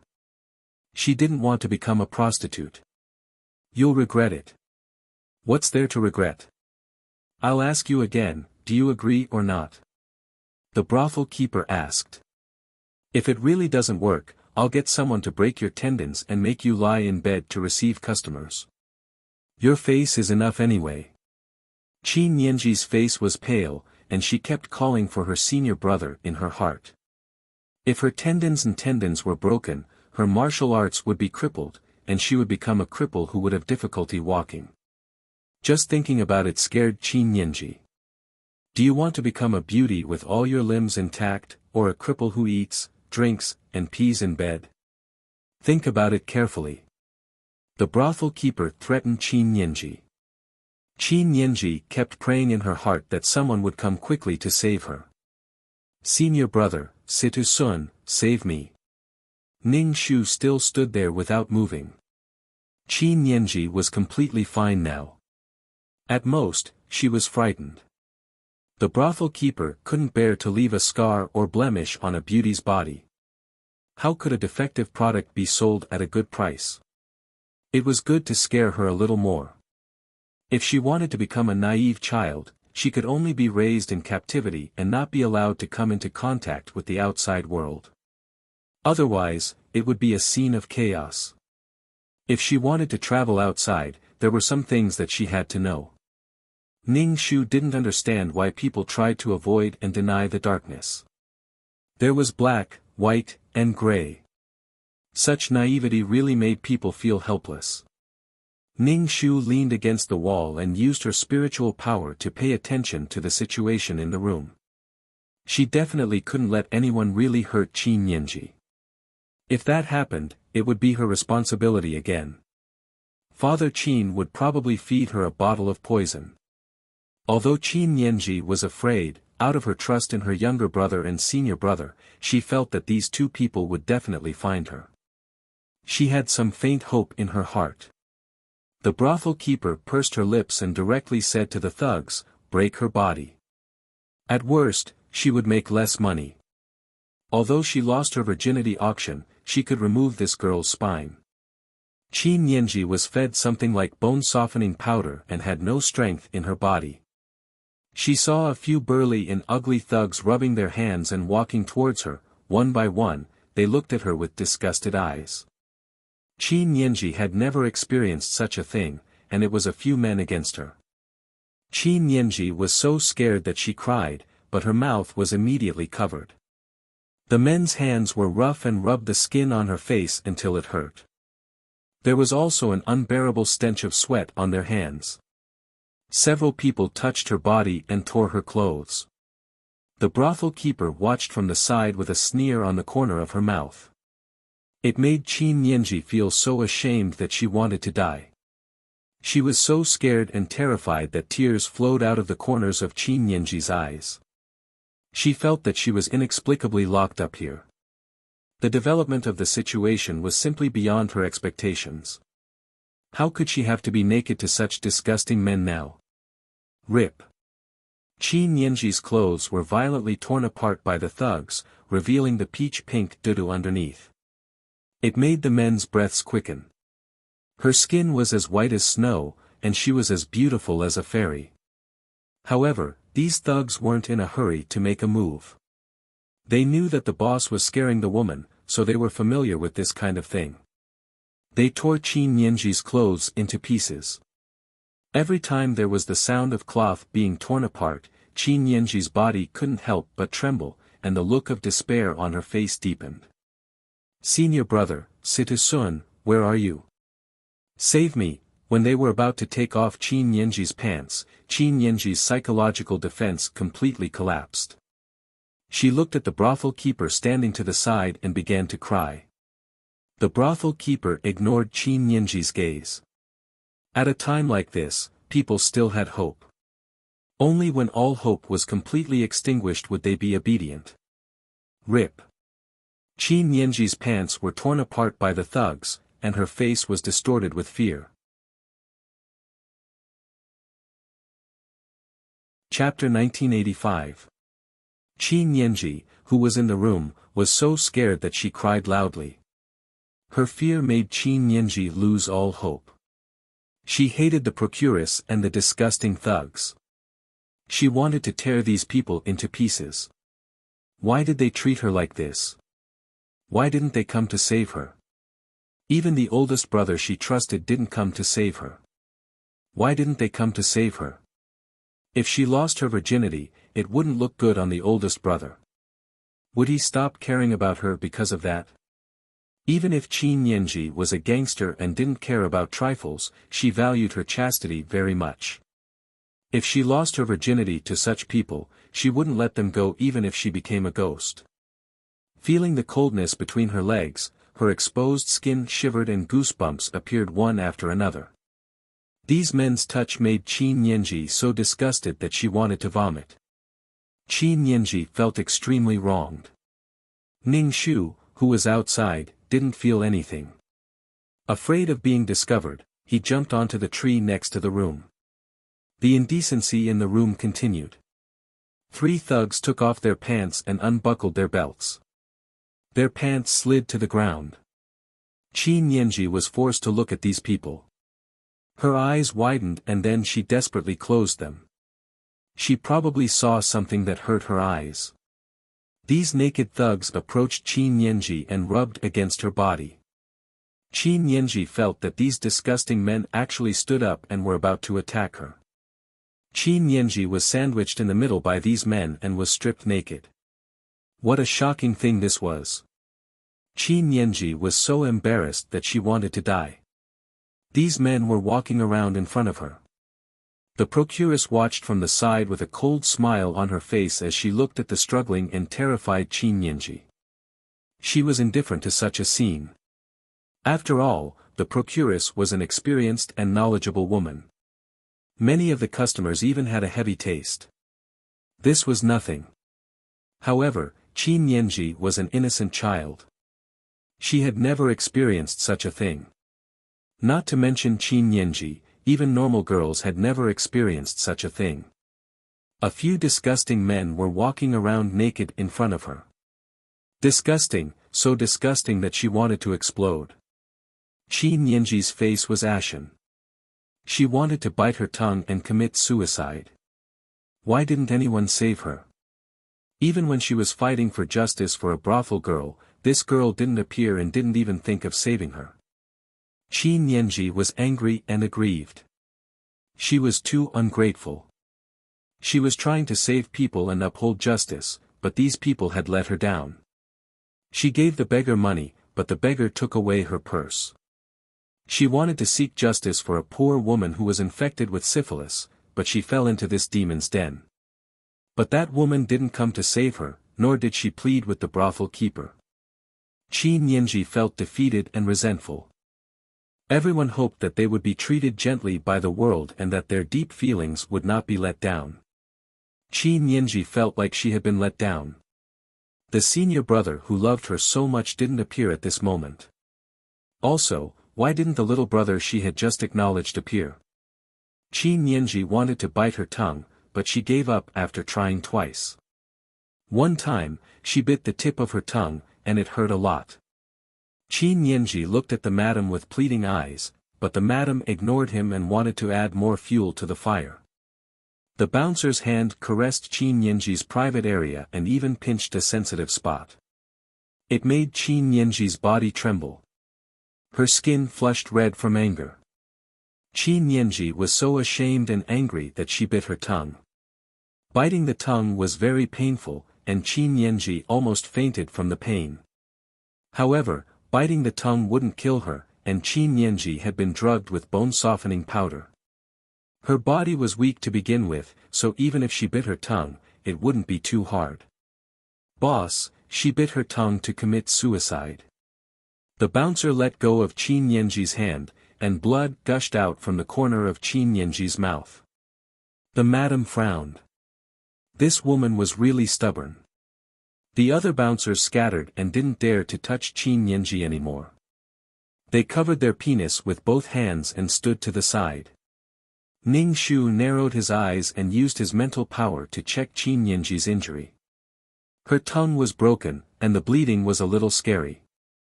The wound was actually not big. The madam reached out and pinched Qin Yinji's mouth open, and blood came out. "Put on your pants and get a doctor," the madam said to the bouncers. The bouncers immediately put on their pants and were as obedient as cats in front of the madam. Two of the bouncers went to get a doctor, leaving 2 people to guard Qin Yinji. The madam looked at Qin Yinji, who was covered in sweat. "You really think you can die here?" She couldn't live or die. Ning Shu gently jumped down from the tree. It was time to move, or it would be troublesome to bring a doctor when she got her hands on her. Ning Shu wasn't afraid of being intercepted. After all, Qin Yinji ran away this time because she wanted to send Qin Yinji back to Wanjian Villa. Qin Yinji didn't agree and chose such a wayward way. Those who couldn't get were in an uproar, while those who were favored were fearless. Qin Yinji knew that eldest brother would compromise. After all these things happened, the person who entrusted her had to suffer the consequences. He indulged his fiancée and protected her, but in his fiancée's heart, he could do whatever he wanted. Perhaps Qin Yinji didn't think that way, but she subconsciously felt that way. Even if she wanted to leave with Situ Sun, she used Chong Xiufeng as an excuse. It was because he threatened her with your life. "I only left with him for your sake. I was forced." This was the most disgusting thing, and she left with Situ Sun every time. The trauma in Chong Xiufeng's heart was unimaginable. She knew that eldest brother loved her, and that was why he was like this. She felt sorry in her heart, but she also thought that eldest brother would forgive her. He even promised her in their next lives. She met him in this life, and she would meet him again in the next. Perhaps God had some deep hatred for Chong Xiufeng. After such a commotion, Chong Xiufeng was scared out of her wits. She didn't dare to mention sending her back and giving Qin Yinji another chance to be with Situ Sun. They could go on the road together and do interesting things together. This time, she was the hero saving the damsel in distress. Ning Shu used his spiritual energy to condense thin needles and shot them in through the window. One of the brothel owners and 2 of the hired thugs fell to the ground. Ning Shu climbed in through the window and took off his clothes to cover Qin Yinji. Eldest brother. Because Qin Yinji's tongue was injured, she couldn't speak clearly. Blood mixed with saliva flowed out. Qin Yinji's beautiful eyes were filled with tears. Finally, her eyes rolled back and she fainted. Ning Shu carried Qin Yinji. Using his spiritual energy, he jumped over the wall and escaped from the brothel. He carried Qin Yinji to the inn and ran into Situ Sun on the way. Situ Sun was irritated because he couldn't find Qin Yinji for a long time. Now that he saw the unconscious Qin Yinji being carried by Chong Xiufeng, his expression immediately turned ugly. He asked, "What did you do to her?" Chapter 1986. What do you mean what happened? Ning Shu carried Qin Yinji back to the room and placed her on the bed. He covered her body with a blanket. What happened to her? Ning Shu questioned Situ Sun. Ning Shu was impatient. Don't bother me. How would I know what happened? She's been locked up in the Piaoxiang courtyard. Piaoxiang courtyard? Situ Sun froze, then turned and ran out of the inn. Ning Shu had the proprietress of the inn help Qin Yinji bathe and freshen up. After all, she was now a man, and there was a need to be careful between men and women. Although they were engaged, they weren't married yet. Situ Sun arrived at the Piaoxiang courtyard with a terrible expression. He took out a sign and asked to see the procuress. The procuress had been knocked unconscious by Ning Shu. When she heard that the boss was here, she didn't care about anything else and went to see the big boss behind the scenes. Every sect had a business that they relied on to survive. This brothel was the business of the demon sect. Brothels were the most profitable, and they could gather all kinds of information and turn it into intelligence. Normal martial arts sects wouldn't do this kind of business because of their reputation. However, the demons sect didn't care about hypocrisy. They did whatever could make them money. In modern times, the demons sect was equivalent to a gang. They dealt with things simply and crudely. Situ Sun changed his playful and innocent appearance in front of Qin Yinji. He pretended to be an ordinary rich man, but now his expression was gloomy. The masters stationed at the brothel all came to pay their respects to Situ Sun. When they heard that these people were the ones who had captured Qin Yinji, they each gave them a slap, causing them to spit out blood. They clutched their chests and knelt on one knee to thank Situ Sun. "Thank you for sparing our lives, sect master. Get lost. Why isn't the procuress here yet?" Situ Sun said with a sullen expression. His originally flirtatious face was now full of sternness. He was like an Asura, and it made people shiver. The brothel keeper scrambled over, kneeling on the ground with a plop as she gave Situ Sun a grand salute, prostrating herself on the ground. "Did you capture a girl dressed as a man?" Situ Sun asked in a low voice. The brothel keeper pondered in her heart, could it be that the cult master has taken a fancy to that girl and is now here to ask for her? But that girl has been rescued by someone else. She immediately trembled in fear and said that she was no longer here.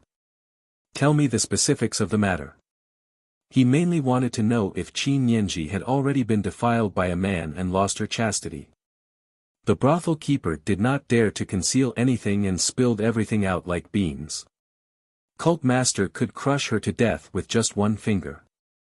When Situ Sun heard that Qin Yinji had actually been groped by the slaves and had even taken off his pants, his face was as black as the bottom of a pot.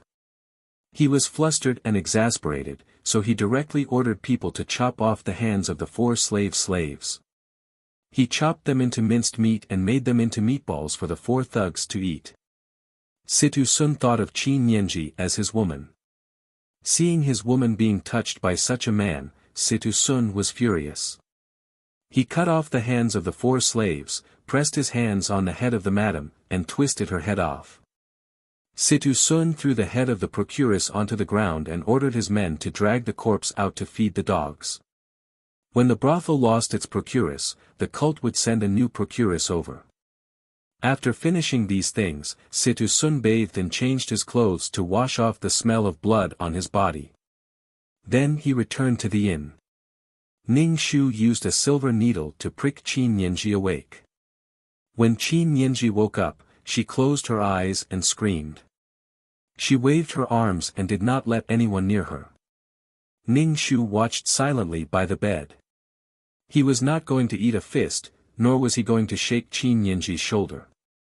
When Qin Yinji finally stopped making a fuss, she opened her eyes and saw Ning Shu.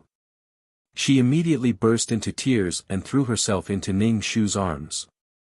"Senior brother, I'm so scared. I'm so scared." "It's good that you know to be scared."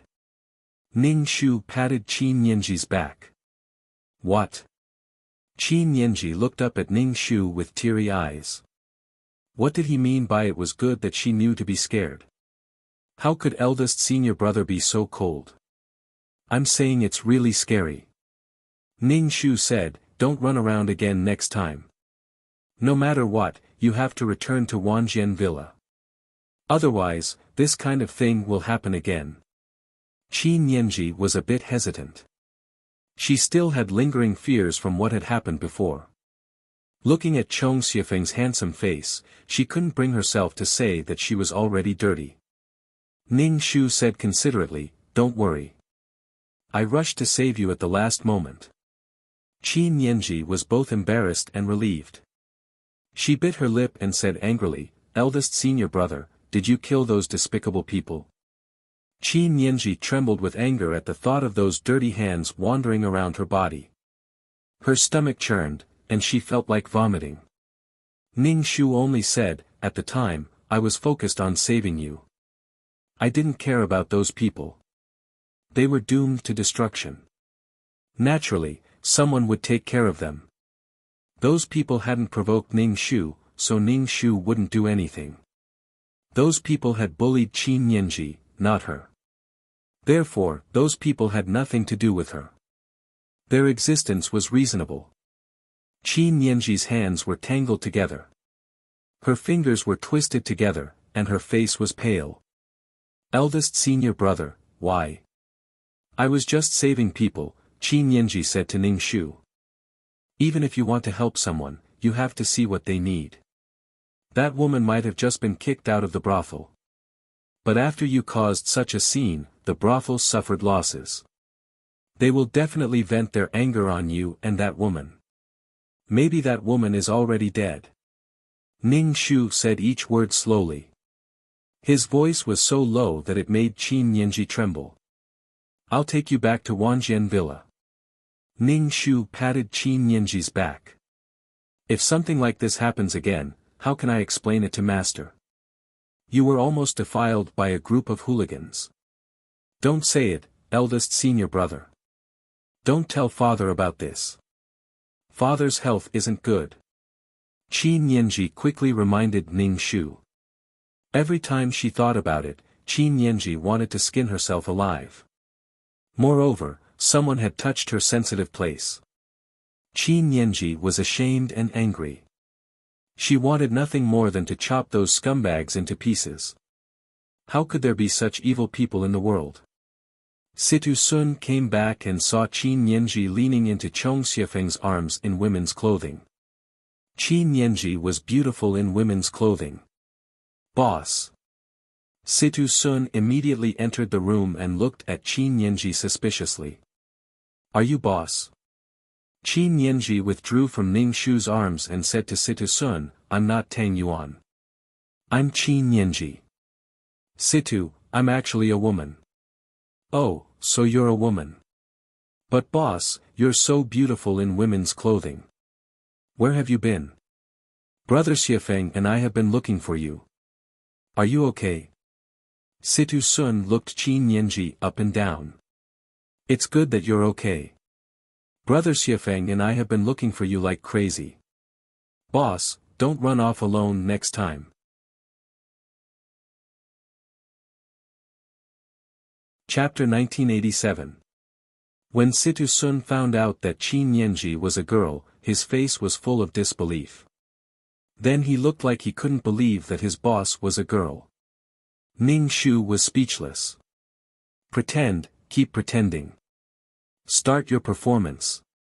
Seeing Situ Sun like this, Qin Yanji's gloomy heart suddenly felt happy.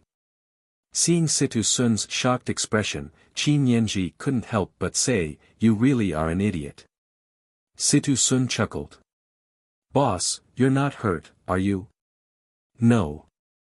Qin Yanji didn't know what she was thinking, so she didn't tell Situ Sun about the brothel. Perhaps it was because they weren't familiar with each other, so she could vent in front of Chong Xiefeng. But she didn't say it in front of Situ Sun because she subconsciously wanted to maintain her image. She was afraid that Situ Sun would look down on her, so she wanted to maintain a perfect image. It was just like in front of someone she liked. Brother Situ, I'm taking sister back to Wanjian Villa. What about you? Are you going home? Ning Shu asked Situ Sun. Sister and I are engaged. Situ Sun's expression darkened for a moment, and Qin Yanji was also unhappy that Ning Shu revealed their identities in front of so many people, and in front of Situ Sun. Situ Sun's expression was a bit sad as he said to Qin Yanji, you have a fiancé? Brother Xiefeng is very outstanding. Thank you for the compliment. Ning Shu accepted Situ Sun's insincere words. We're leaving tomorrow. Qin Yanji bit her lip and looked at Situ Sun without speaking. Situ Sun smiled and said, I haven't been to Wanjian Villa yet. I don't know if you'll welcome me. Qin Yanji was about to speak when Ning Shu interrupted her. Of course you'll be welcome. But when I go back this time, I'm going to marry sister. I might be a bit busy and won't be able to take care of you. Situ Sun's expression darkened, and he finally said, I wish you happiness. Thank you. Ning Shu smiled and said, come to the wedding. Of course. Situ Sun then said to Qin Yanji, boss, when the time comes, I'll definitely prepare a big present for you. Qin Yanji's face was a bit pale. Situ Sun had actually said something like that. She had some unclear feelings for Situ Sun in her heart. Seeing Situ Sun like this made her feel disappointed and sad. There was a feeling of rejection. Was he heartbroken? Then, boss, let's part ways here. When the time comes, I will definitely attend your wedding. You have to wait for me, your little brother. Situ Sun turned and left. Qin Yanji suddenly felt a little pain in her heart. She couldn't help but ask Ning Shu, why did you say that in front of Situ? Ning Shu's expression was a little confused. Why can't I tell you? We're already engaged, and we'll get married sooner or later. What's wrong with that? Why are you angry? Qin Yanji was even angrier, but she couldn't say it out loud. After all, she was engaged to Chong Xiafeng. She couldn't control her own heart, and she couldn't help it. She felt sorry for her fiancé, Chong Xiafeng. Therefore, Qin Yanji could only sulk on her own. She was angry at herself and also angry at Ning Shu for revealing their identities. Ning Shu didn't seem to know that Qin Yanji was angry at all. He packed his things and took Qin Yanji back to Wanjian Villa early the next morning. On the way, Qin Yanji was listless, as if she had been hit by frost. She was either looking around, hoping that Situ Sun, this little brother, would suddenly appear out of nowhere. Ning Shu didn't care about Qin Yanji's abnormality at all. He hurried on without stopping. Even when they arrived at Wanjian Villa, Situ, who Qin Yanji was thinking about, didn't appear. Old man Qin called Qin Yanji over and scolded her for being immature. Qin Yanji was heartbroken and feeling terrible. She felt like the world had lost its color, and she didn't care about anything. We'll get married in 3 days, old man Qin said. Before you came back, I already sent out the invitations. Ning Shu raised his eyebrows and looked at old man Qin. Old man Qin's face was a bit pale. There must be something wrong with his body. When Qin Yanji heard that she was really going to get married, and that it was going to be in a hurry for 3 days, her heart instantly exploded. I don't want to get married. I don't want to. Ning Shu looked at Qin Yanji and asked, why? Little sister can give me a reason not to get married. Could it be that you've really been bewitched by Situ Sun? Ning Shu's sudden words exposed Qin Yanji's hidden thoughts under the sun. It made her feel embarrassed and angry. I didn't, Qin Yanji said. Old man Qin felt that something was wrong and immediately asked, who is this Situ Sun? This Situ Sun is little sister. When she escaped from Wanjian Villa, she met a man on the way. He said that he was from a rich family and wanted to see the world. He and Yanji had similar interests, so they became sworn brothers. Ning Shu and Qin Song cupped their hands and said. When old man Qin heard this, he immediately felt that something was wrong. You have feelings for this Situ Sun? I didn't. I didn't. We're just in a normal relationship, Qin Yanji retorted. Ning Shu continued, your disciple bought some information from all-knowing man in Jianghu. I learned that this Situ Sun's true identity is that of a protector of the demon sect. He's also the leader of the demon sect. Qin Yanji's mind seemed to be in a knot. Situ Sun was actually a member of the demon sect and the leader of the demon sect. But his actions didn't seem like a member of the demon sect at all. He didn't act as recklessly as a member of the demon sect. He's not a member of the demon sect. Qin Yanji shook her head in denial.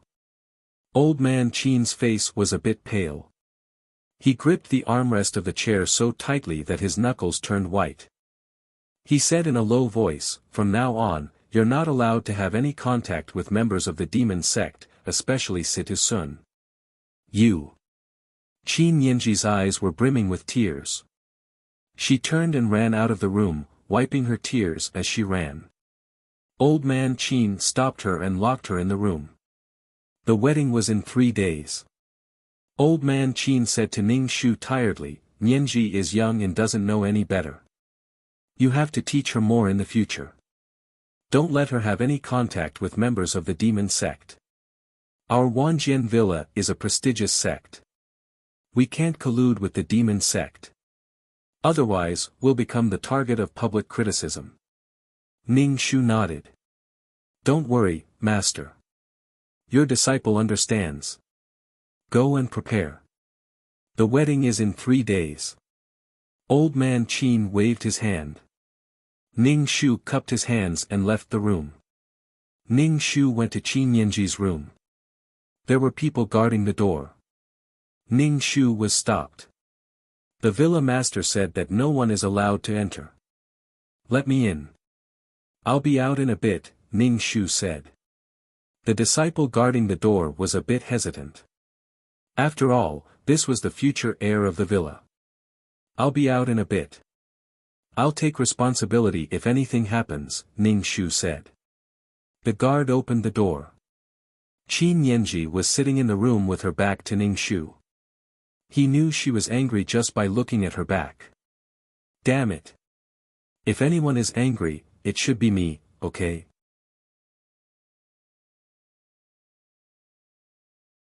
Chapter 1988. How infuriating. Ning Shu said, Situ Sun isn't just the leader of the demon sect. Do you know whose business the brothel that arrested you is? It's the demon sect's business. Qin Yanji's body trembled. She turned around to look at Ning Shu. What do you mean?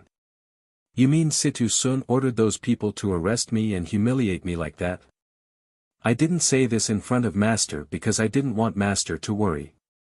I don't know if this matter was instigated by Situ Sun, but Situ Sun is a very dangerous person. You can't have any contact with him. Based on the current situation, he deliberately approached you and used a fake identity to get close to you. Ning Shu ignored Qin Yanji's increasingly pale face and continued, what do you think his motive is? Qin Yanji's heart was in a mess. When she thought of the flirtatious and interesting Situ Sun, she felt uncomfortable and resentful. This was the first time she had such feelings for someone, but the other party was a member of the demon sect and had come with a motive. Why are you telling me this? Qin Yanji was angry that Ning Shu was telling her this. Senior, can we not get married first? My heart is in a mess right now. Don't worry, I will marry you, but not now. Qin Yanji felt the world was dark. She was heartbroken and in pain. Ning Shu said dryly, the invitations have already been sent out. In 3 days, all the sects will come to attend the wedding. This concerns the reputation of Wanjian Manor. Master, your reputation and mine. You don't want Wanjian Manor to become a laughing stock, do you? Before Qin Yanji could finish speaking, tears fell first. Senior, I'm not ready. I'm not ready to get married. We are engaged. We will become husband and wife sooner or later. After so many years of preparation, you're still not ready? She just didn't want to get married. Senior, my heart hurts. My heart hurts so much. Qin Yanji cried and apologized to Ning Shu. Senior, I'm sorry. I'm sorry. I'm the one who should be upset. Ning Shu was indifferent to Qin Yanji's tears. Little junior sister, rest well. We'll get married in 3 days. Ning Shu wouldn't let her go because he cared about Qin Yanji. He wouldn't let her go, only to be fed poison by old man Qin and be in excruciating pain. Senior brother. Qin Yanji looked at Ning Shu in shock. She hadn't expected Ning Shu to be so indifferent. Senior brother, you've changed. You've changed too. Ning Shu left the room, and the guard closed the door. Qin Yanji's cries could be heard in the room. Ning Shu said to Qin Yanji through the window, little junior sister, I will be good to you. Qin Yanji kept crying. In the following days, Qin Yanji went on a hunger strike and refused to eat until she was released. Grandfather Qin was determined this time. No matter what Qin Yanji did, she couldn't change the fact that they were going to get married in 3 days. Ning Shu didn't care about her and continued to cultivate. Qin Yanji, who had been loved by everyone before, was now in a situation where no one cared about her. Qin Yanji was so hungry that she lay on the bed, but no one cared about her. Ning Shu saw that it was about time. He should go take care of her. Otherwise, his father-in-law wouldn't be satisfied. You don't care about my daughter. I can ignore her, but you can bear to let her starve. So Ning Shu brought some vegetables and porridge to see Qin Yanji. He did go, but whether Qin Yanji ate or not wasn't his business.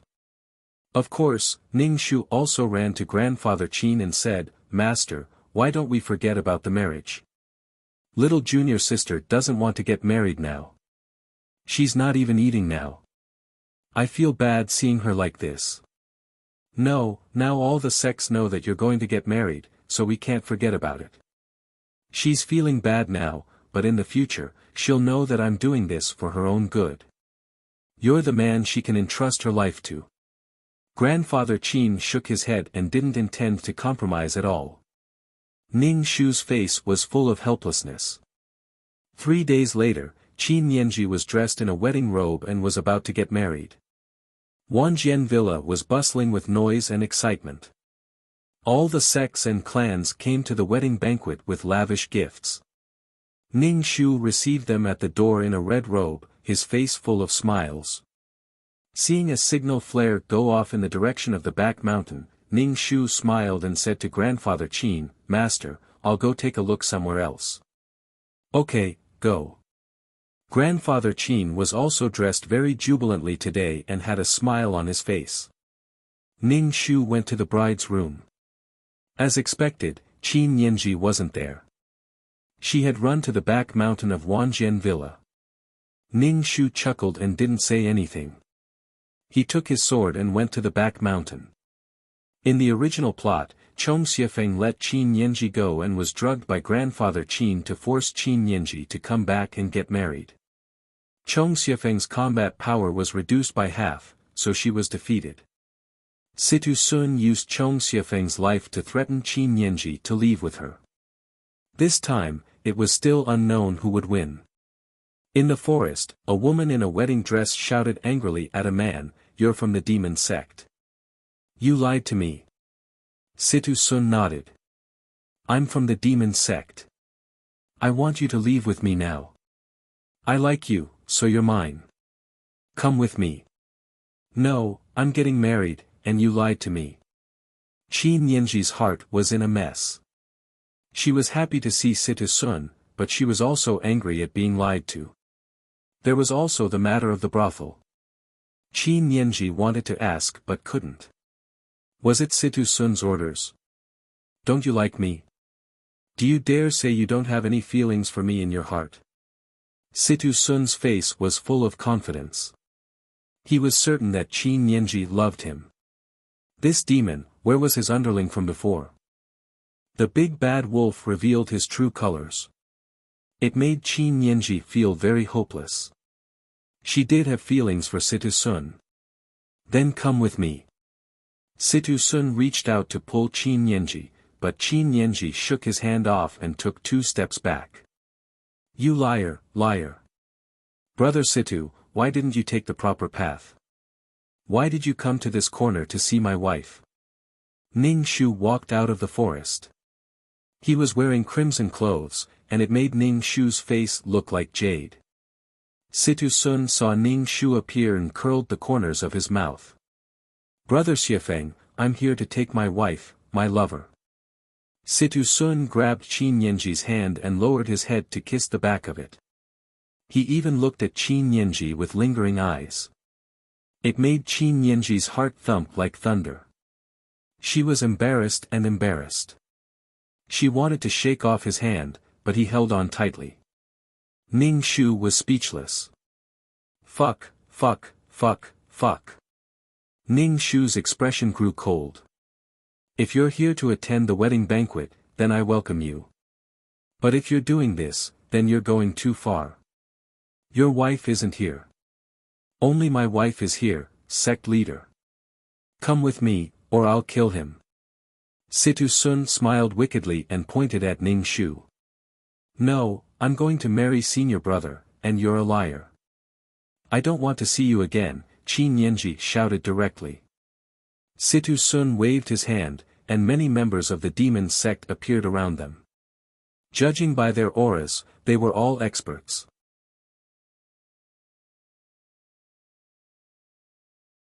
Chapter 1989. Ning Shu looked at the martial arts masters who had appeared around him.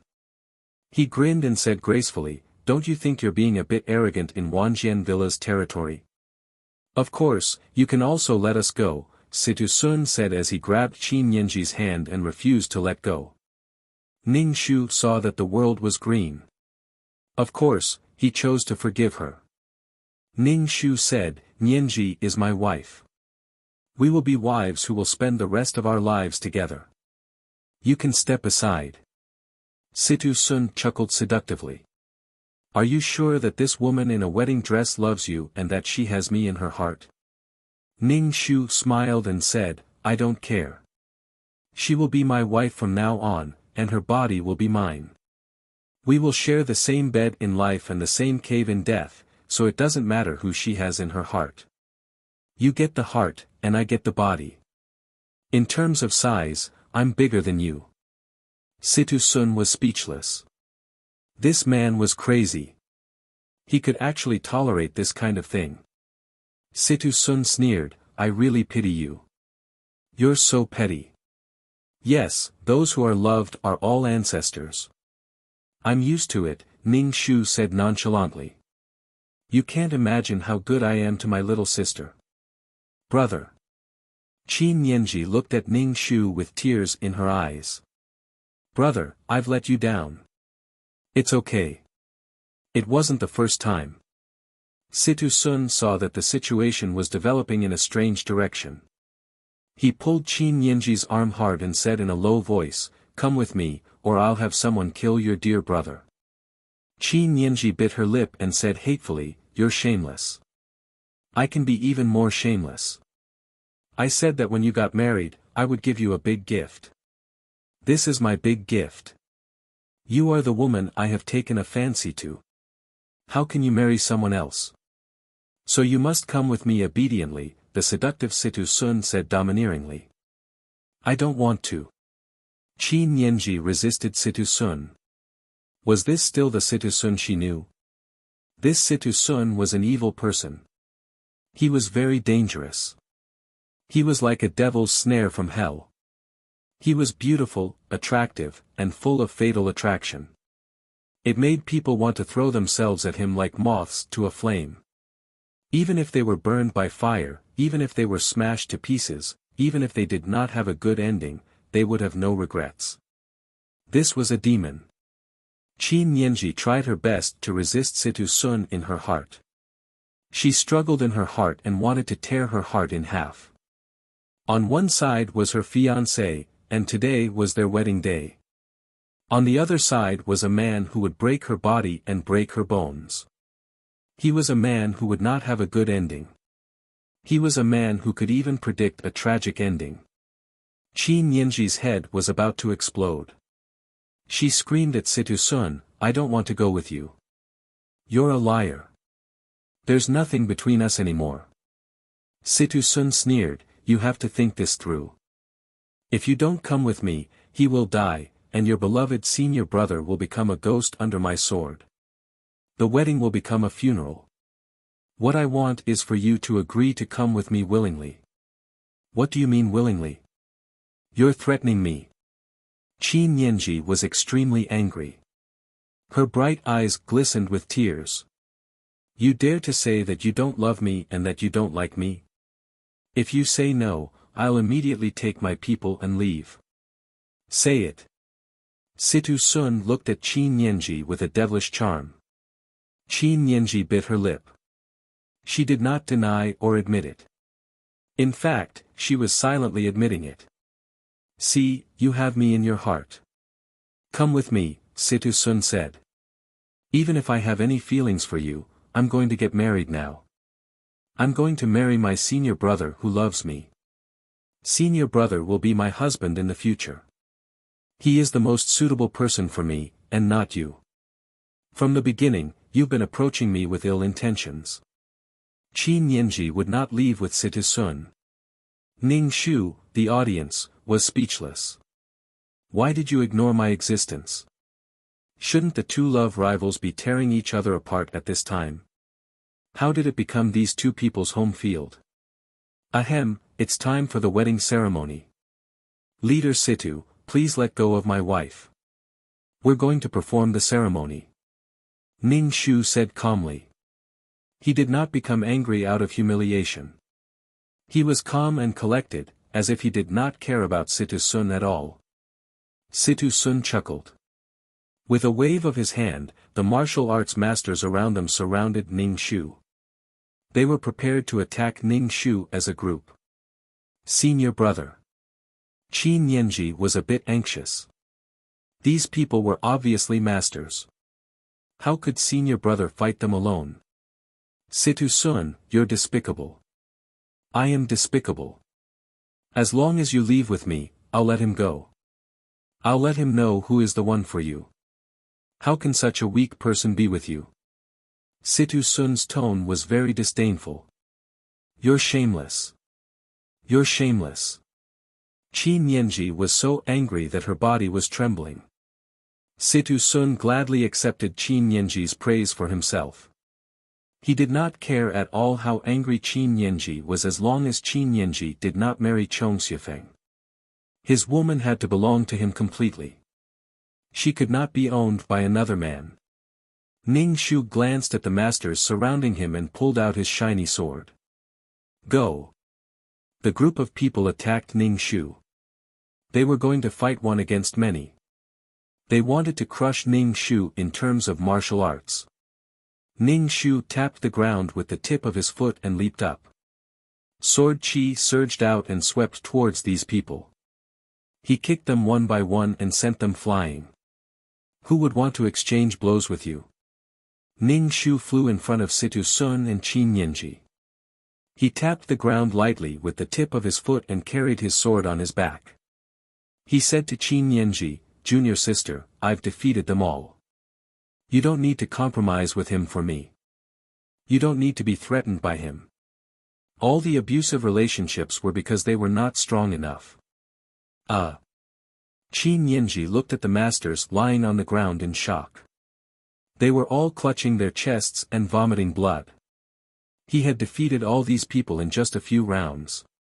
When had her senior brother become so powerful? Qin Yanji had already planned for the worst, which was to leave with Situ Sun in order to save her senior brother's life. As long as her senior brother was alive, it was more important than anything else. But the current situation was really beyond Qin Yanji's expectations. She did not need to be threatened by Situ Sun anymore. But why did she feel so conflicted? Qin Yanji did not expect this, and neither did Situ Sun. They did not expect the senior disciple of the Wanjian villa to have such strength. The people who followed him were all masters of the Devil's sect.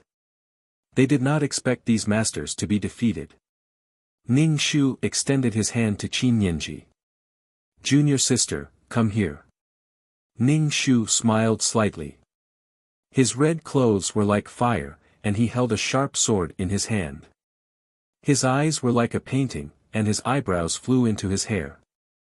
He extended his hand to Qin Yanji.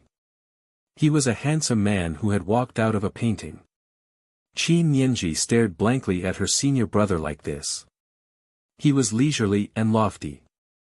His eyes seemed to be smiling as he looked at her, but there was also a bit of coldness. There was also an indescribable feeling. It made Qin Yanji feel that her senior brother seemed to be a bit taller.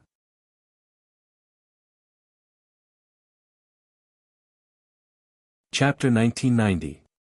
Senior brother, who always prioritized her, walked to her side, but their relationship was like a broken lotus. Perhaps it was broken, and there was no relationship at all. Perhaps the thread was strong and would not break. In short, Qin Yanji felt that she could not control senior brother like this. She didn't know if senior brother liked her or not. Some of her previous impressions were shaken. Little sister. Ning Shu smiled at Qin Yanji and called out to her. Even though there was a cloud of green above his head, he still smiled. If Qin Yanji was a man, she would have been scolded a long time ago. Logically speaking, Qin Yanji should be on Ning Shu's side now, and that was exactly what Qin Yanji did. After all, she had a fiancé who had been with her since she was a child, and her father didn't approve of her having any entanglements with the demon sect. Qin Yanji's heart was numb. Ning Shu walked over step by step, but was pulled back by Situ Sun. You're mine. Where are you going? Qin Yanji's heart was in a mess. She was going to get married if she went back with her eldest brother. She didn't want to go back, but if she didn't go back and left with Situ Sun, she would be letting her eldest brother down and disobeying her father. Qin Yanji couldn't give up on either side, so she was so conflicted. Ning Shu looked at Situ Sun indifferently. Are you Zabi? What? Situ Sun sneered. Chong Xiefeng, we haven't fought yet. Let's spar. Ning Shu didn't say anything and stabbed at Situ Sun with his sword. Situ Sun pushed Qin Yanji away and pushed her out of the fighting ring. Sand and pebbles flew everywhere, and the leaves on the ground were flipped. Ning Shu raised his eyebrows. As expected, Situ Sun's martial arts were very high, and his internal energy was profound. Situ Sun's expression was a bit ugly. His godfather said he was a rare martial arts genius, but this Chong Xiefeng seemed to be about the same age as him. How could he fight with him and not lose? Some of the information seemed to be outdated. Qin Yanji saw that both of them were fighting with their lives on the line. If anything happened to either of them, she would be sad. They were both important to her, and she couldn't let anything happen to either of them. Stop fighting. Everyone stop.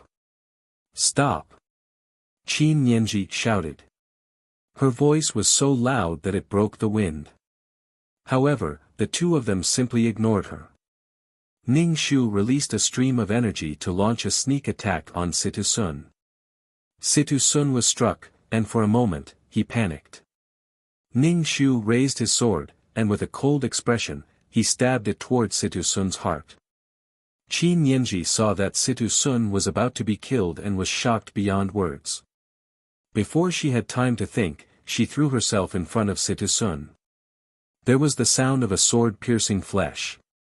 Ning Shu's sword had pierced Qin Yanji's collarbone. It had originally been aimed at Situ Sun's heart, but Qin Yanji wasn't as tall as Situ Sun, so she blocked it and stabbed below her collarbone. Seeing this, Ning Shu poked her a little deeper. Qin Yanji grunted, and blood flowed from the corner of her mouth. Time seemed to stop. Qin Yanji's face was pale as she said to Ning Shu, "Senior brother, don't kill him." Qin Yanji softly fell to the ground, and Ning Shu pulled out his sword. Qin Yanji's wound quickly began to bleed, staining her wedding dress. Situ Sun hurriedly caught Qin Yanji, but Ning Shu kicked Situ Sun's shoulder. Get lost. Don't touch little sister. Ning Shu hugged Qin Yanji's body, no, her body, and headed towards Wanjian Villa. Situ Sun rubbed the shoulder that Ning Shu had kicked, and various expressions flashed across his face. There was malice, worry, and a bit of confusion. He clearly hadn't expected Qin Yanji to block the sword for him. Let's go. You're all useless. Situ Sun coldly said to the masters on the ground, his eyes full of hostility.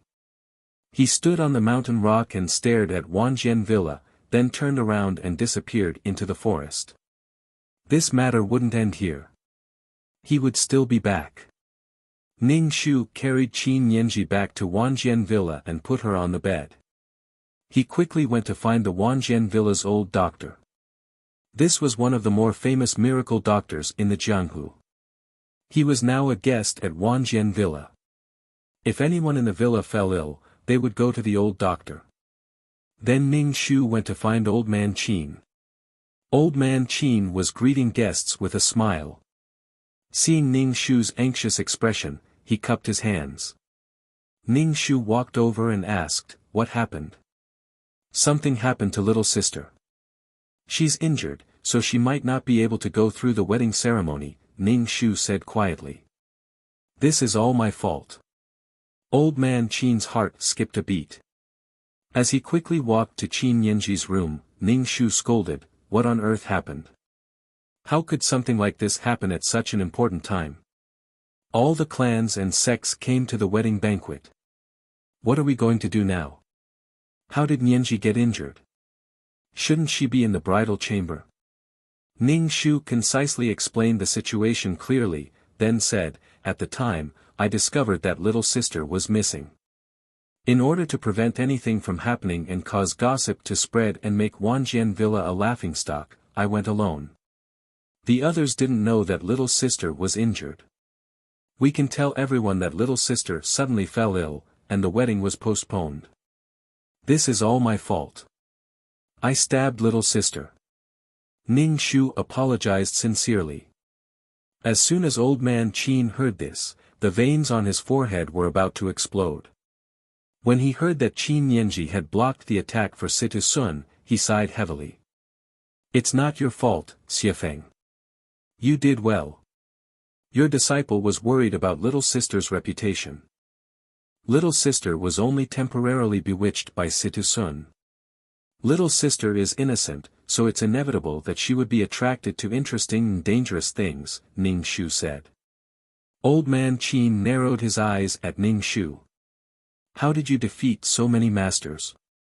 Your disciple actually used some medicine. It was the cultivation dissipation powder. Those masters were poisoned, so they couldn't be considered masters anymore." Ning Shu said, "Although it was a little despicable, your disciple couldn't just stand by and watch Situ Sun take little sister away." Qin Song sighed and quickly walked into the room. He saw his daughter lying on the bed. Her face was pale, and the wound on her chest was bleeding non-stop. He washed it with a handkerchief, and the blood in the basin looked particularly frightening. "Dr. Wu, how is my daughter?" Qin Song anxiously asked the old doctor. He only had one daughter, and his late wife had risked her life to give birth to her. "The bleeding has stopped. Her injury is a little serious, so she needs to rest. Her life isn't in danger, but she needs to be careful at all times to see if she has a fever. She needs to be careful. Otherwise, it will leave a lasting illness."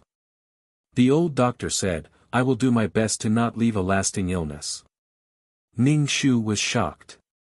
His face was pale, and his eyes were dull. He felt regret and fear. He blamed himself.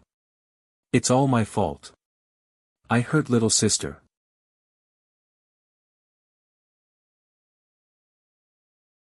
Chapter 1991. Ning Shu knew what she was doing when she attacked. Although it was an accident, if something really happened to Qin Yanji, Qin Song would definitely kill her. At that time, she wouldn't care if Qin Yanji blocked the sword for someone else. His daughter was already dead. What was the point of telling him the truth? Could it bring his daughter back to life? Therefore, Qin Yanji would only suffer a little but wouldn't die. Ning Shu wouldn't let her die, either. After all, she was the one who stabbed her. Qin Song looked at her lifeless daughter on the bed. She was angry and distressed. She was angry that Ning Shu had assassinated her daughter, but she couldn't blame her disciple. Her daughter was about to get married and was entangled with another man in a wedding dress. She almost eloped. She was the one who was too ashamed to see her disciple. Qin Song clutched her chest. She almost spat out a mouthful of blood. The internal energy in her meridians was in a mess. She was going crazy again. There were too many things in Qin Song's heart. This was the last thing he wanted to see. "Father Qin, Qin Song, swallowed the blood in his throat and said to Ning Shu, "This isn't your fault. You don't have to take it to heart. Go send away all the sections I need to look after Nianji." Ning Shu cupped his hands and said yes. Then he went to tell the guests that the wedding banquet would be postponed because the bride had suddenly fallen ill. They would inform them when the wedding would be held next time. Ning Shu's attitude was good. He apologized profusely. These people muttered that they had come all the way to the wedding banquet, but now they were going back. In order to apologize, Ning Shu said they could buy weapons at Wanjian Villa's weapons workshop at a discount. Although they didn't know if it was true, Ning Shu's words made them feel comfortable. After sending the guests away, Ning Shu wiped the sweat off his forehead. He looked at the red lanterns hanging everywhere with the red Shi character pasted on them. It was especially glaring. Imagining the client doing it 3 times in a row, he felt like a dog. However, Qin Nianji was enduring it for Chong Xiufeng. It seemed like she was trying to save Chong Xiufeng's life. "I cheated on you because of you. Chong Xiufeng, Ning Shu ordered the servants to change out all the festive things. He felt irritated just by looking at them. He couldn't really get married, so these things were just there to remind him. After doing all this, Ning Shu went to Qin Nianji's room. No matter what, she was the one who had stabbed Qin Nianji. She couldn't run away. She had to consciously run over and guard him until Qin Nianji woke up. They all left. Old man Qin asked Ning Shu tiredly. Ning Shu nodded. "I've sent them all away. Is junior sister feeling better?" "Xiefeng, there are some things I want you to know. When I'm gone in the future, I still need you to take care of Nianji. I only have one request, and that is to not let Nianji get too close to the devil's sect," Father Qin said sternly to Ning Shu. "You have to swear to me, promise me." Ning Shu felt like he was about to hear a huge revelation. He cupped his hands and said, "Master, I will definitely take good care of junior sister. She will be my wife. I will take good care of my wife and fulfill the responsibility of a husband. Speaking of which, I have some connections with the devil's sect." Back then, Nianji's mother was a famous beauty in the underworld and had some entanglements with the previous leader of the devil's sect. "Nianji's mother married me, but the leader of the devil's sect kept pestering her. Nianji's mother was worried about my feelings, so she found an opportunity to poison the previous leader, causing him to go crazy and die. After giving birth to Nianji, she also died of blood loss," Qin Song said slowly. "So, Nianji can no longer have any entanglements with the devil's sect." Ning Shu was speechless. This feeling was exactly the same as mother and daughter. However, Qin Nianji's mother was much more ruthless and directly poisoned her to death. Qin Nianji certainly couldn't do that. So, Situ Sun's motive for getting close to Qin Nianji was probably to avenge the previous leader. No wonder Situ Sun wanted to drag Qin Nianji's mother out to whip her corpse, and Qin Nianji chose to leave with Situ Sun in order to protect her mother's corpse and reputation. What a sadistic relationship. The grudges of the previous generation were being entangled by the next generation. First, there was the opposition between the two sides. One was a righteous sect, and the other was a wanton and unrestrained devil sect. Then there was the grudges of the previous generation. Let's just ask you if you're sadistic. If it wasn't for the tense atmosphere, Ning Shu would have rolled his eyes a long time ago. The previous generation stole a woman. In the previous lifetime, old man Qin stole the leader's daughter. Now Situ Sun was doing the same. The problem was Chong Xiufeng. Chong Xiufeng was simply dumbfounded. What did this have to do with him? Why was he involved in this feud? Ning Shu's face twitched. He said to old man Qin, "I'm afraid Situ Sun won't let it go so easily." Ning Shu was now wondering whose daughter Qin Nianji was. Sure enough, since ancient times, beautiful women were often ill-fated. One needed to have the ability to protect one's looks. That's why we can't let Nianji get entangled with the devil sect. I'm a bit tired. Look after Nianji. Old man Qin looked tired. The space between his eyebrows was blue, and he staggered a bit when he walked. Ning Shu cupped his hands. Master, rest well. I'll tell you as soon as junior sister wakes up. Old man Qin grunted. Ning Shu glanced at Qin Nianji, who was lying on the bed. He poured a glass of water to drink. He was dying of thirst. Earlier, he had argued with Situ Sun, and then he had persuaded the guests to leave. His throat was almost smoking.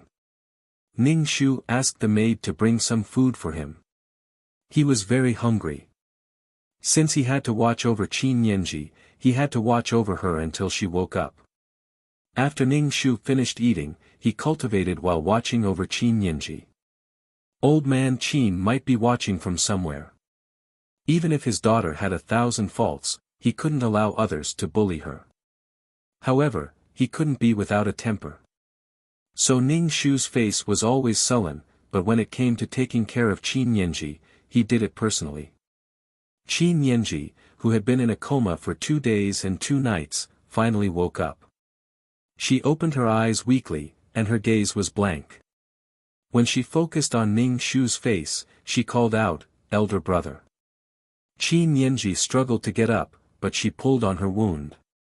Her face was even paler, and her brows were in pain. "Don't get up. You're still injured." Ning Shu pressed Qin Nianji down. "If you pull on your wound, it'll bleed." "Elder brother, I want to drink water," Qin Nianji said. Ning Shu grunted and poured warm water. He used a spoon to feed Qin Nianji mouthful by mouthful. Qin Nianji's face was completely pale. Even her lips were pale. She was extremely haggard, but even though she had the foundation of a beauty, she was now a sickly beauty. Qin Nianji opened her mouth several times. She wanted to ask Situ Sun how Situ Sun was doing. However, Ning Shu pretended not to see Qin Nianji's face. He had someone inform the manor head that the young lady had woken up. "Elder brother," Qin Nianji called out to Ning Shu. Ning Shu grunted and tucked Qin Nianji in.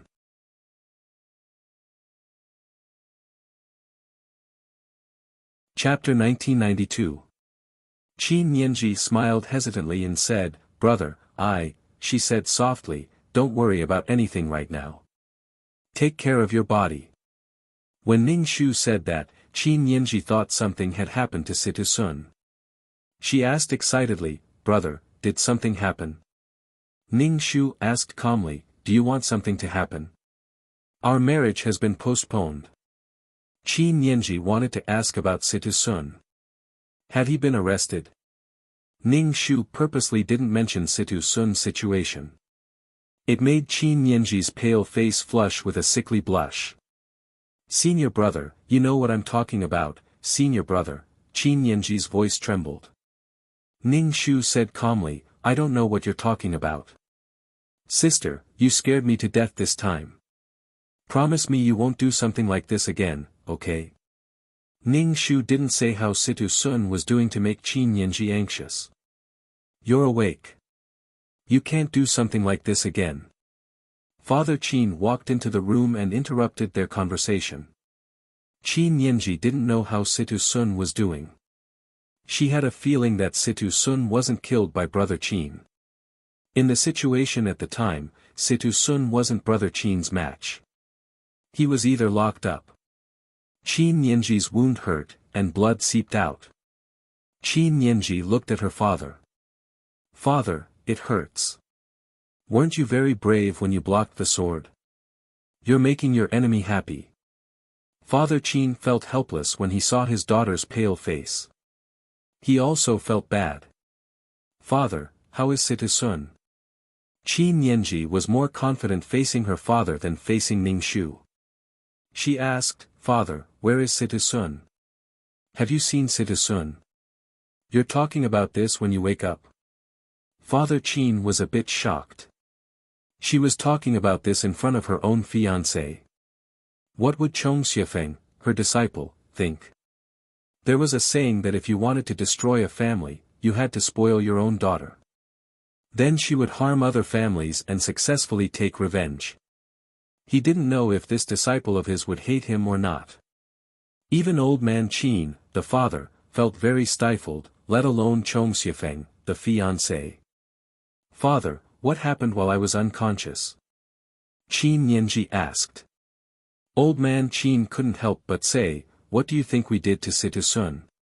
Your senior brother only cared about your injuries and didn't care about Situ Sun at all. He should have returned to the demonic sect by now, so don't think about it." Old man Qin wanted to tell her the truth, but considering that Qin Yanji's body couldn't take the blow right now, and that his daughter seemed to have fallen in love with the cult leader of the demon sect, he decided not to. Devil sect, it was the devil sect again. These bastards were really annoying. They caused him to lose his wife, and now they were pestering his daughter. They really deserved to die. When Qin Yanji heard that Situ Sun was fine, he let out a sigh of relief. After he let out a sigh of relief, he realized that he had hurt Chong Xiufeng like this. He found an excuse and said, "Senior brother, I was afraid that the demon sect's hierarch would die in our 10,000 Swords Villa's territory. It wouldn't be good if it caused a war between the two sections." Ning Shu only said, "You are very considerate.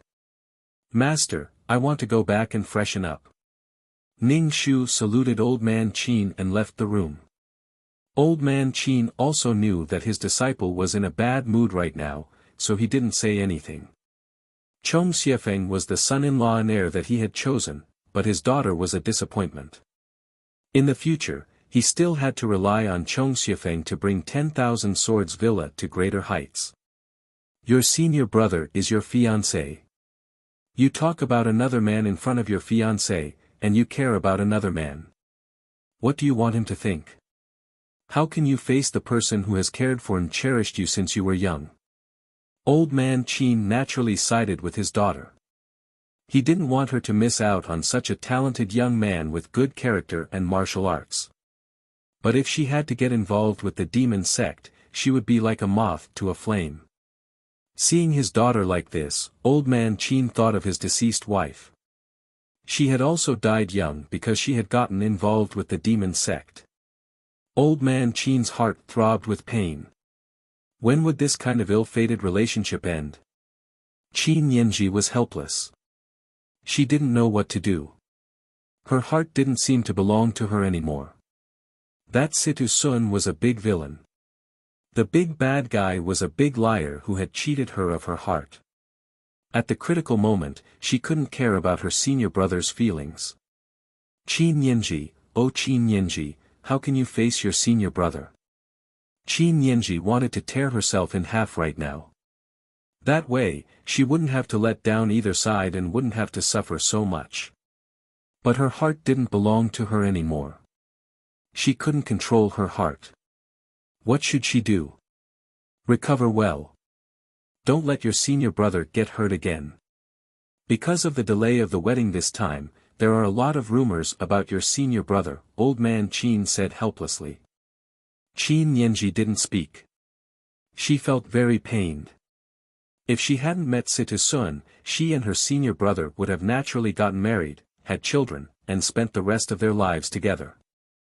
Moreover, her senior brother would have definitely treated her well. But was this the kind of life she wanted? After meeting Situ Sun, Qin Yanji realized that her future path was like stagnant water. There were no waves. She would have to follow the path she had set. Could she endure this kind of life? If she hadn't met Situ Sun, she would have thought that this kind of life was natural. But now, she rejected this kind of life from the bottom of her heart, even if she felt extremely guilty towards her senior brother. She also didn't want to hurt her kind senior brother. She didn't want to. But if she wanted to be with Situ Sun, her father didn't agree to it, and no one thought highly of it. These things were in Qin Yanji's heart. God, could someone tell her what she should do now? She wanted to have both affection and loyalty. She wanted everything. A threesome's love would definitely hurt one person, but Qin Yanji continued to let it continue. Originally, it was better to have a short pain than a long pain, but Qin Yanji kept hanging. From time to time, she would stab the other person, and when she couldn't wait, she would stab the other person again. This kind of repeated torture, and each time, she was in a wronged and sacrificed position. She had entered a state of extreme torture.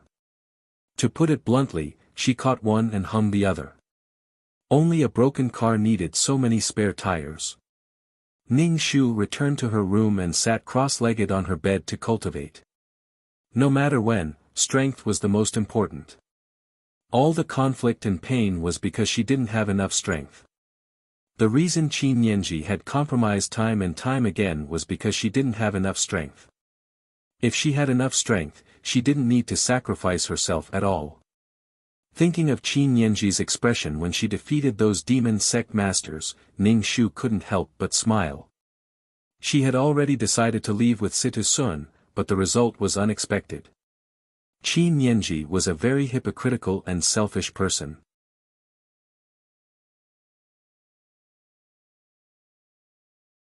Chapter 1993. The injured Qin Yanji didn't have time to make a fuss, and her father didn't seem to be in good health. He had been in seclusion and hadn't appeared. He asked the doctor to take good care of his daughter. Ning Shu cultivated hard and occasionally went to see the injured Qin Yanji. Ning Shu withdrew his power and checked his dantian. There was some spiritual energy, but not much. The suppression was very strong. Even if he used the power of the sun, there was still suppression.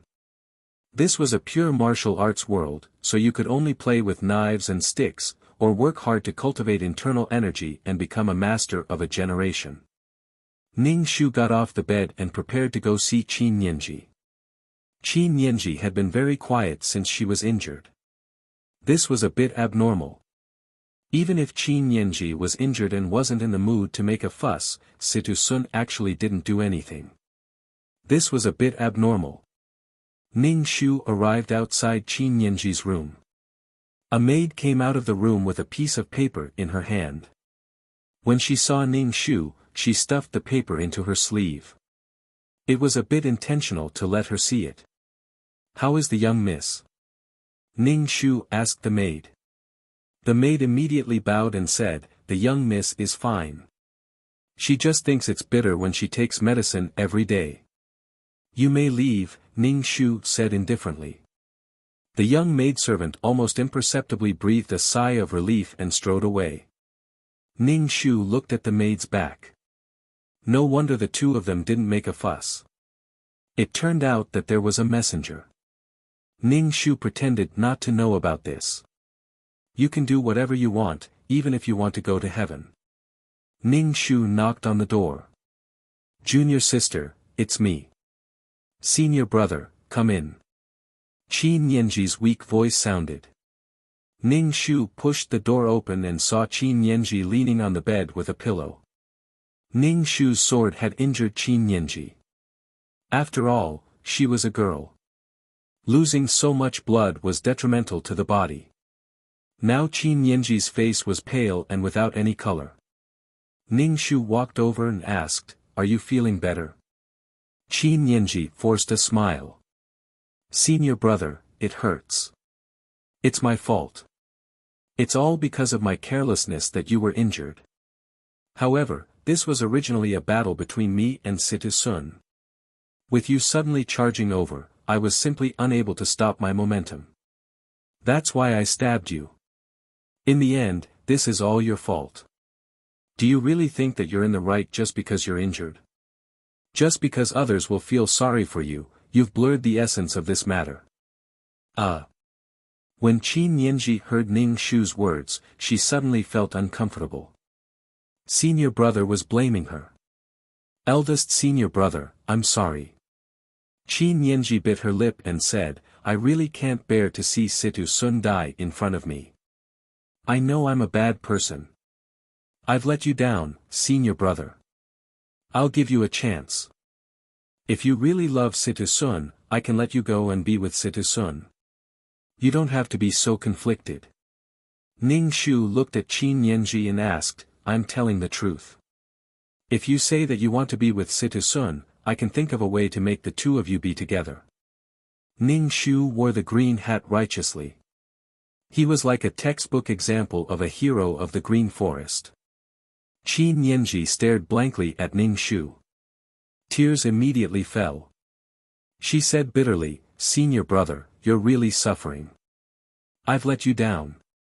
If you really feel that you've let me down, then give me a straightforward answer. How the two of them wanted to love each other in the future was their own business. Don't drag her into this. The most annoying thing was that Qin Yanji felt sorry for him. He couldn't bear to hurt her, but he was using a blunt knife to torture her. Eldest senior brother. Qin Yanji's expression was conflicted. Eldest senior brother, I can't abandon everything and leave with Situ Sun. I can't abandon you. I can't abandon father. I can't abandon 10,000 sword villa. People were greedy. They wanted everything and didn't want to make a choice. Ning Shu looked at Qin Yanji expressionlessly. Then can you break it off with Situ Sun? Qin Yanji bit her lip. The corners of Ning Shu's mouth twitched. He couldn't bear to part with her. He couldn't bear to part with either of them. Chong Xiefeng should have left early on such a girl. However, they had been together for more than 10 years. They were originally engaged and were about to get married. Suddenly, someone came out of nowhere. Who could tolerate this kind of thing? Just ask any man. More than 10 years of protection couldn't compare to a man she had just met. Love was domineering. There was no distinction between before and after. There was no reason. There was no right or wrong. Love was love. However, Qin Yanji's attitude made this dispute prolong. In the end, one of them died. Only then could the love between the three of them end. Then what do you mean? Ning Shu raised his eyebrows and asked. I don't know. I don't know what to do. Senior brother, tell me. What should I do? Qin Yanji asked Ning Shu. Ning Shu, who the hell knew what to do? No, even a ghost wouldn't know what to do. Senior brother, you're very important to me. I don't want to hurt you, but my heart isn't mine anymore. Qin Yanji sobbed. Are you thinking that even if you fall in love with someone else, I should still silently protect you? Ning Shu asked directly. This was too domineering. She didn't have the right to happiness. It was fine if he enjoyed it, but he still wanted her to protect him. Can't you be a little more kind? You can't bully people like this. Senior brother, I never thought of it that way. Qin Yanji stared at Ning Shu, dumbfounded. She was so angry that a layer of red appeared on her face. In senior brother's heart, am I such a person? Am I such an evil person? If senior brother has someone who likes me, I will definitely give you my blessings. Oh, you mean I should give you my blessings now? Ning Shu asked. You don't want to marry me, and you don't want to break off the engagement. Yet you're still in contact with Situ Sun. I can't understand your attitude. The things you've done are really inconceivable. Eldest senior brother, I will definitely marry you. There is no future between Situ Sun and I. I know that you will definitely become my husband. Qin Yanji frowned even more. I'm just confused. I just can't control my heart. Senior brother, I'm in so much pain. Ning Shu was speechless. She really had to be crazy to come and tell Qin Yanji this. Qin Yanji was now a young girl in love. She was so sad that it made people speechless. She was in pain, but it was just a difficult choice. She couldn't bear to give up on anyone. Ning Shu didn't want to discuss this topic anymore, but Qin Yanji begged Ning Shu. Senior brother, can you give me some time? I will definitely take care of it. I will marry you. Oh, she said it like it was a great gift to marry someone. It was like she had to marry someone else. Ning Shu pursed his lips and said, "So you still want to marry me?" "Senior brother, I will definitely marry you, but my heart is with Situ Sun." Ning Shu was speechless.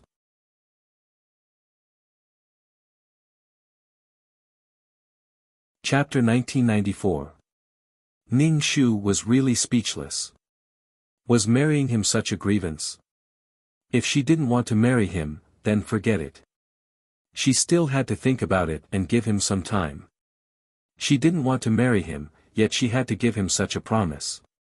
She resisted marriage in her heart, but she said that she couldn't hurt his eldest senior brother.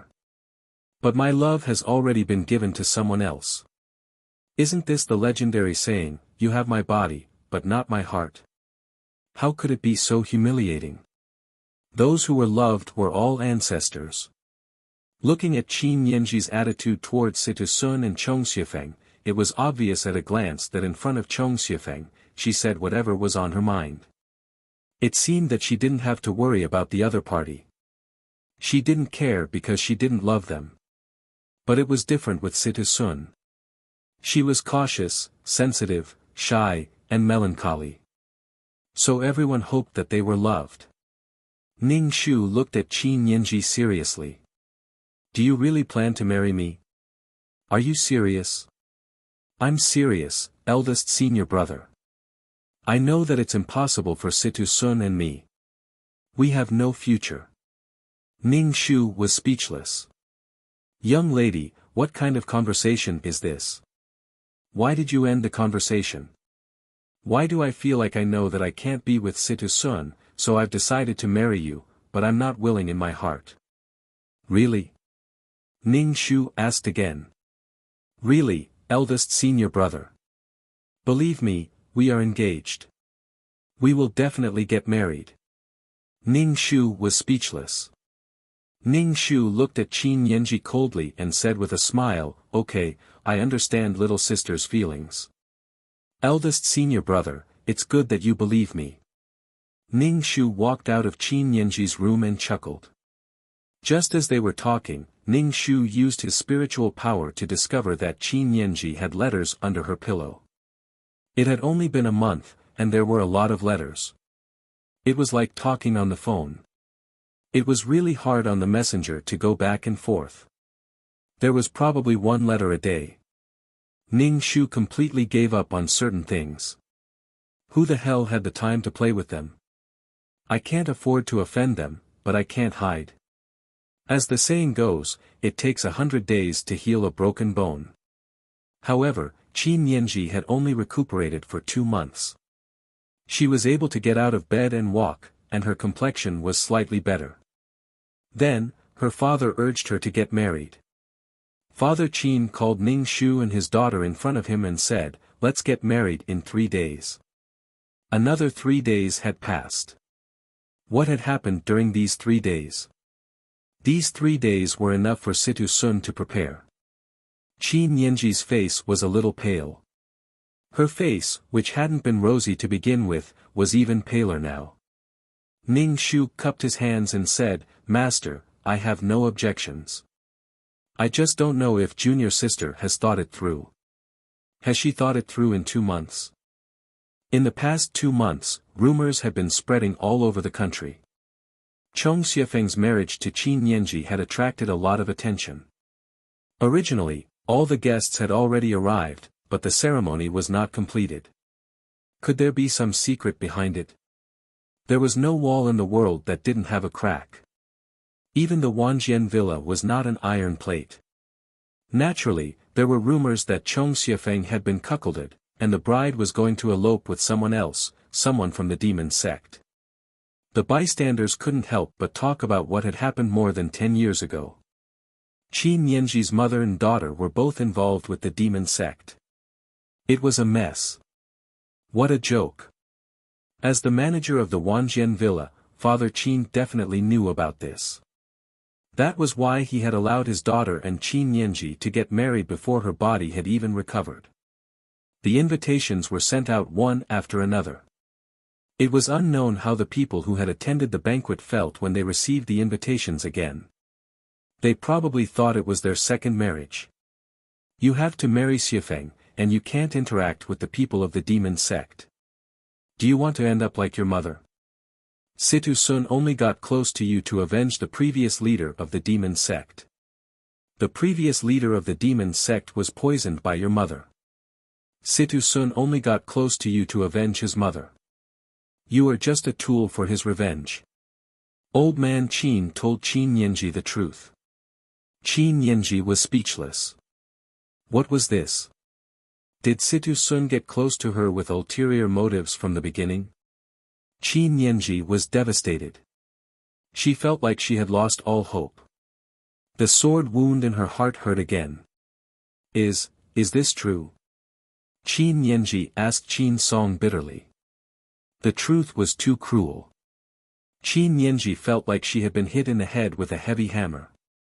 It made her dizzy and her body staggered. It's true. Everything I said is true. Otherwise, why do you think the leader of the demon sect would notice you? You are not a peerless master, nor are you a famous person in the Jianghu.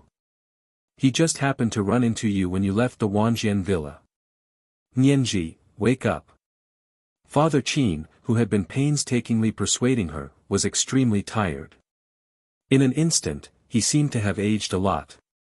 Ning Shu also felt that his breathing was uneven. As an internal energy master, this meant that Father Qin could no longer control the breathing in his body. He had gone mad. Ning Shu felt that it was necessary for her to understand the truth of what had happened all those years ago. What had made Father Qin so angry, to the point of going mad? However, Ning Shu immediately thought about it. What was the use of understanding this?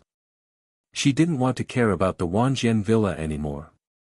These people could do whatever they wanted. Qin Yanji was devastated. Perhaps it was because she was angry that Situ Sun had lied to her, but Qin Yanji immediately agreed to the marriage. Father, I agree to marry eldest brother. Ning Shu, the eldest brother, was speechless. It was a very stifling feeling. Ning Shu was finally able to understand Chong Xiefeng's feelings. She was disgusted, extremely disgusted. And it was not only towards Qin Yanji, but also towards Qin Yanji and her father. In short, Ning Shu was rolling his eyes in his heart. This feeling was really fucking annoying. Ning Shu and Qin Song cupped their hands and left the room with Qin Yanji. Ning Shu's heart towards this woman who was going to marry him again was really, moreover, Ning Shu knew that Qin Yanji would definitely not marry him. How could they get married if they didn't even love each other? Eldest brother. Qin Yanji called out to Ning Shu. We are going to get married in 3 days. I will definitely forget Situ Sun. Just give me enough time. Ning Shu smiled and said, he is someone who truly appeared in your life. How could you forget him? Eldest brother, you have to believe me. I will definitely be able to forget Situ Sun. I will forget that big liar. Really? Eldest brother, you have to believe me. Qin Yanji anxiously promised Ning Shu. Ning Shu said, I'm not asking you to forget Situ Sun. I just hope that when you think of him one day, it will be normal. If you don't care, then you will have really let him go. Forgetting someone isn't realistic. It wasn't like she had lost her memory. Eldest brother, you are so good to me. Thank you, eldest brother. I will definitely try my best to forget Situ Sun. I will never have anything to do with Situ Sun again. I will be a good wife to eldest brother. Qin Yanji was crying and laughing at the same time.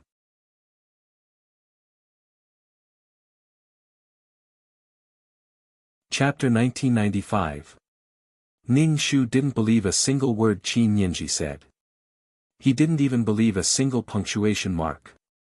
Now, she was saying, eldest brother, you're so nice. But as soon as Situ Sun appeared, she threw him to the back of her mind. Actually, there was nothing wrong with love or not, but Ning Shu felt that Qin Yanji was insulting him again and again. Since we are husband and wife, we are one.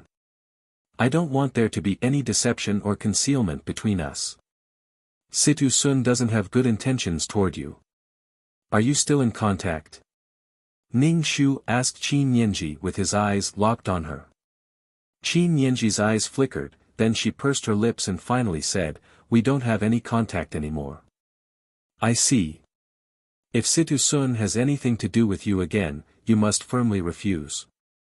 Since he wants to avenge the former demon sect leader, then he will definitely hurt you. Ning Shu said without changing his expression. I know, eldest brother.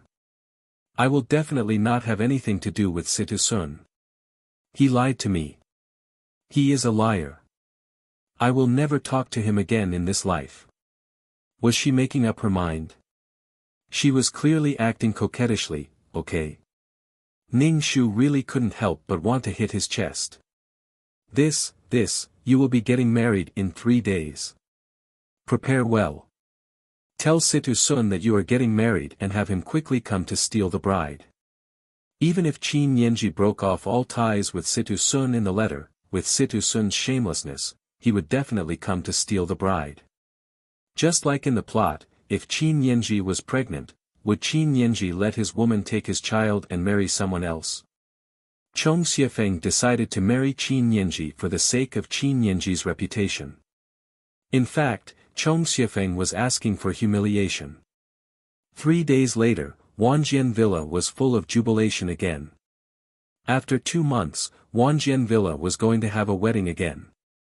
Ning Shu put on a red wedding robe again and tied up his long hair. He looked dignified as he welcomed the guests. Qin Yanji wore her dowry and covered her head with a veil. With the help of a maid, she slowly came to the main hall. It was time to start the ceremony. Ning Shu and Qin Yanji each held a red silk concentric knot as they walked into the main hall.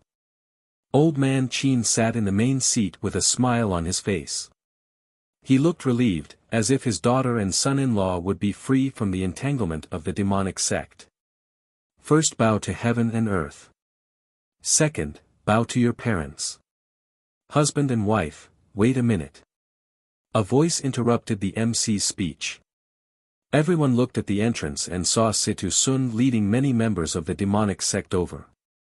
Qin Yanji heard Situ Sun's voice and immediately lifted the veil. She looked at Situ Sun and said in a sobbing voice, "Situ Sun, why did you come? I've already cut off all ties with you. Please don't come and bother me. I'm already going to marry my senior." Ning Shu was speechless. If you don't know how to speak, then don't speak. Really, what are you doing? Ning Shu was almost speechless. Wasn't this saying that she was in cahoots with the demonic sect? Anyone with a little brain wouldn't put their marriage partner in such a predicament, especially when her father was sitting in the main seat. There were so many people from the Wanjian villa. Almost all the sects in the Jianghu were gathered together. Girl, you have to choose the occasion to speak. From tomorrow onwards, she was afraid that the title of cuckold would spread throughout the Jianghu. TSK, sure enough, Qin Yanji only had Situ Sun in her mind. How could she not feel sorry for her senior at this time? Ning Shu hugged herself with heartache. Old man Qin stood up and said indifferently, "If sect leader Situ is here to attend the wedding banquet, please sit in your seat. Don't disturb the wedding ceremony." Old man Qin's attitude toward Situ Sun was neither servile nor overbearing, but one could see his disgust for Situ Sun from between his brows. Situ Sun smiled slightly. He looked at Qin Yanji, who was wearing a wedding dress, and said, "Last time, you also wore a wedding dress like this and fell into my arms. This time, I brought you a big gift." When Qin Yanji heard the big gift, she couldn't help but tremble. Last time, he said the big gift was to force her to leave with him regardless of everything. What about this time? Was he also forcing her to leave this time? Qin Yanji looked at Ning Shu. This time, she couldn't leave. She had already let down her senior once. This time, she couldn't let him down again. Qin Yanji had a premonition that if she really tangled with Situ Sun again, her senior would definitely be very, very disappointed. She couldn't hurt him anymore. The corners of Situ Sun's mouth curled up. He looked abnormally evil, and there was also a deep sense of malice. He clapped his hands, and his subordinates immediately brought up an ice coffin. This ice coffin was chiseled out of a huge block of ice, and there seemed to be a person sleeping inside. The ice coffin emitted white cold smoke under the sunlight. Old Man Qin's expression changed drastically when he saw the ice coffin. Situ Sun said to Old Man Qin, "This thing looks familiar." Qin Yanji didn't know who was sleeping in the ice coffin. She even thought that it might be Situ Sun's lover. "Who is it?" Qin Yanji asked. "It's faster to ask your father." "What do you think, Villa Head Qin?" Situ Sun looked at Old Man Qin and grinned. Qin Yanji looked at her father. Old Man Qin glared at Situ Sun darkly and was furious. "Where did you find this?" Ning Shu raised his eyebrows. "This should be Qin Yanji's mother's coffin. Old Man Qin actually didn't bury her and had frozen his beloved wife in the ice cellar. It must have been very difficult for him to do this for more than 10 years. Back then, it was this woman who caused my godfather to go crazy because of this vicious woman. She caused my godfather to die at a young age, so I decided to give her a big gift. That is, I will whip her corpse at her daughter's wedding. I believe this gift will be unforgettable," Situ Sun said with a smile. Situ Sun said with a beaming smile. His expression was flirtatious, and the words that came out of his mouth were exceptionally chilling. Whipping the bride's mother at someone's wedding and whipping someone else's wife. This was a very good idea. Qin Yanji stared at Situ Sun, dumbfounded. Was this Situ Sun the Situ Sun she knew? How could Situ Sun be so evil? Qin Yanji also didn't think that her mother had died and hadn't been buried. Her father had always kept her in the ice cellar. Although he was her father, Qin Yanji still felt a chill run down her spine. He didn't let her mother rest in peace and had always tried to find ways to preserve her body. Her father really loved her mother dearly. But her father had never told her, and she had never seen what her mother looked like. There wasn't even a portrait at home. She originally thought it was because her father was afraid of being reminded of the past. In short, Qin Yanji's heart was in a mess. Situ Sun had come and wanted to whip her mother's corpse. It made Qin Yanji feel very painful, very painful.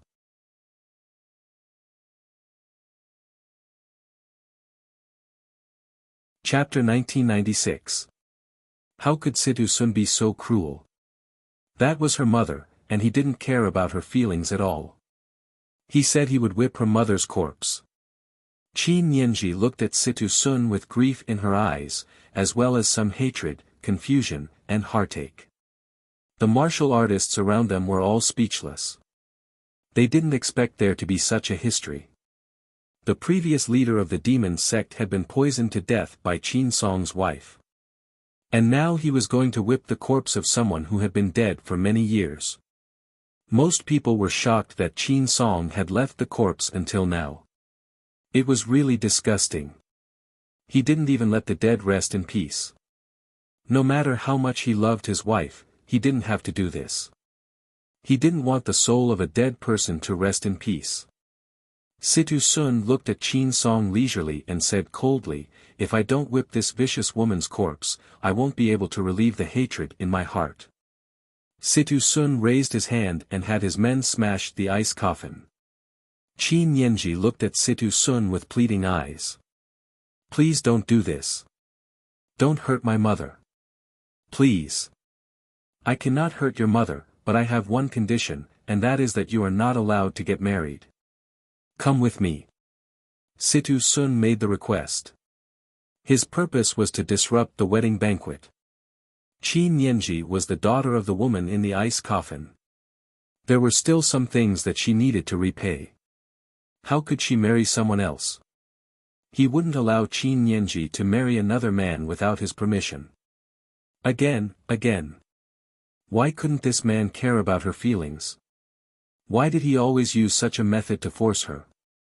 Ning Shu was speechless. How did she become a bystander again? Why did she have so little screen time? She was the groom, wasn't she? Everyone was probably rushing to whip the corpse, so they didn't care about a groom who was robbed of his bride. Stop, don't smash it. Qin Yanji saw the people from the demon sect using hammers to smash her mother's ice coffin.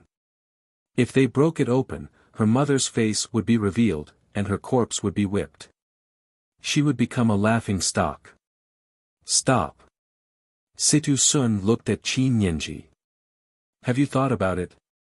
Have you decided to come with me, or have your mother's corpse be whipped? Qin Yanji's heart hurt.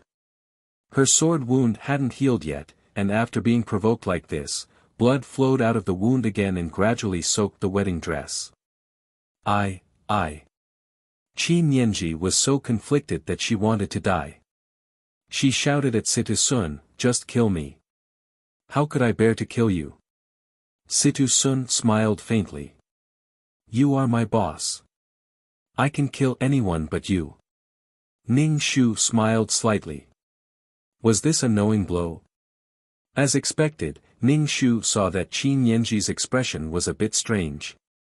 No matter how good he was to you, you wouldn't take it to heart. If a person who was very, very bad to you suddenly treated you a little better one day, you would be grateful to him. Old man Qin couldn't stand his beloved wife being humiliated like this, and his daughter being threatened like this. With an ashen face, he rushed toward Situ Sun, wanting to snatch the ice coffin. But this time, Situ Sun had brought a lot of people. It was probably because of the failure last time.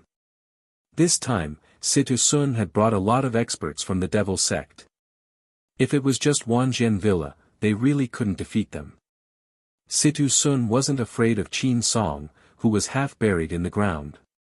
He was afraid of Ning Shu, who had been expressionless the entire time, as if this matter didn't concern him.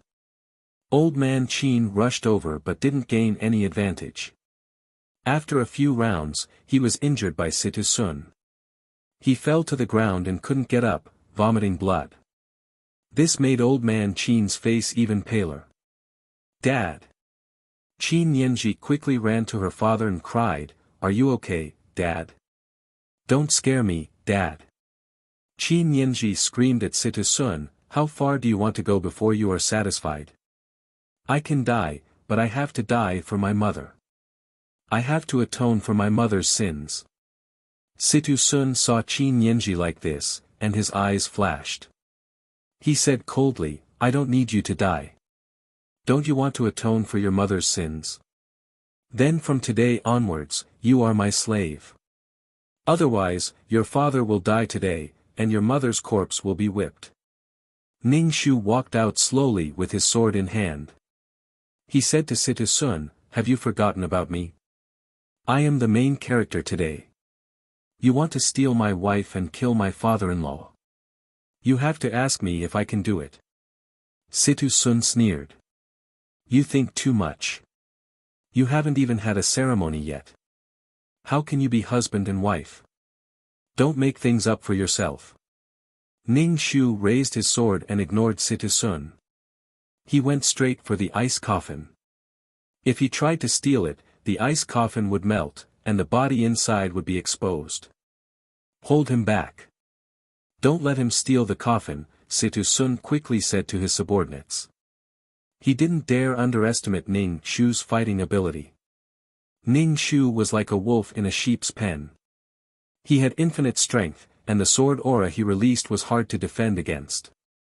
Ning Shu mobilized the qi in his energy center and used all his strength to lift the ice coffin.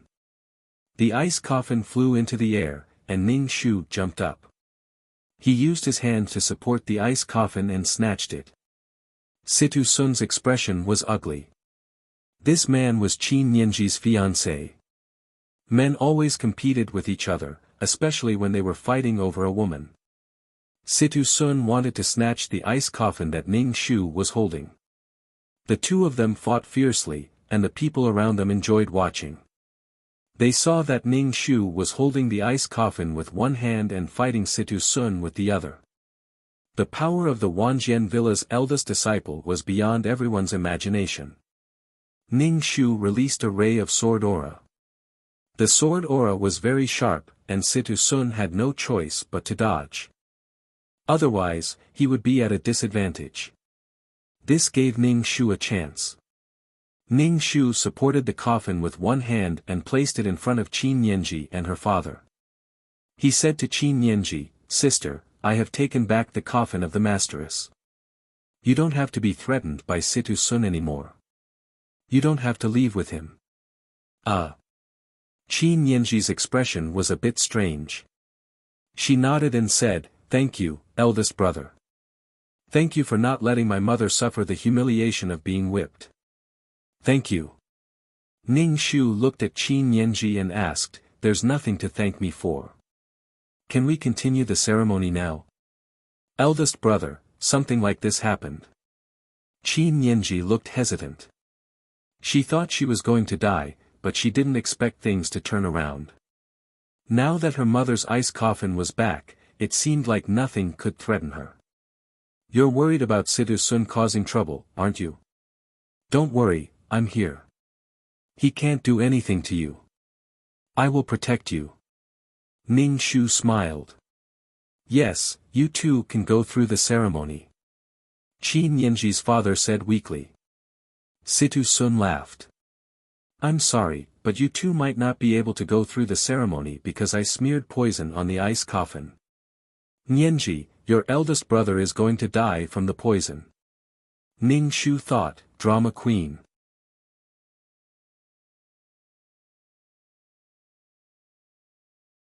Chapter 1997.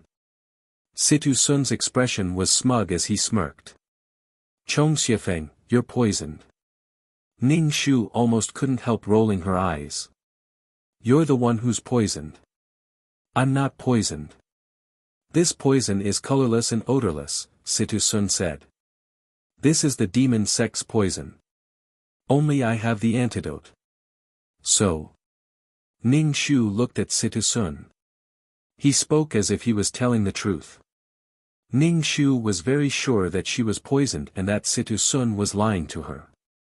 More accurately, he was lying to Ning Shu. "In a month, you'll die from the poison.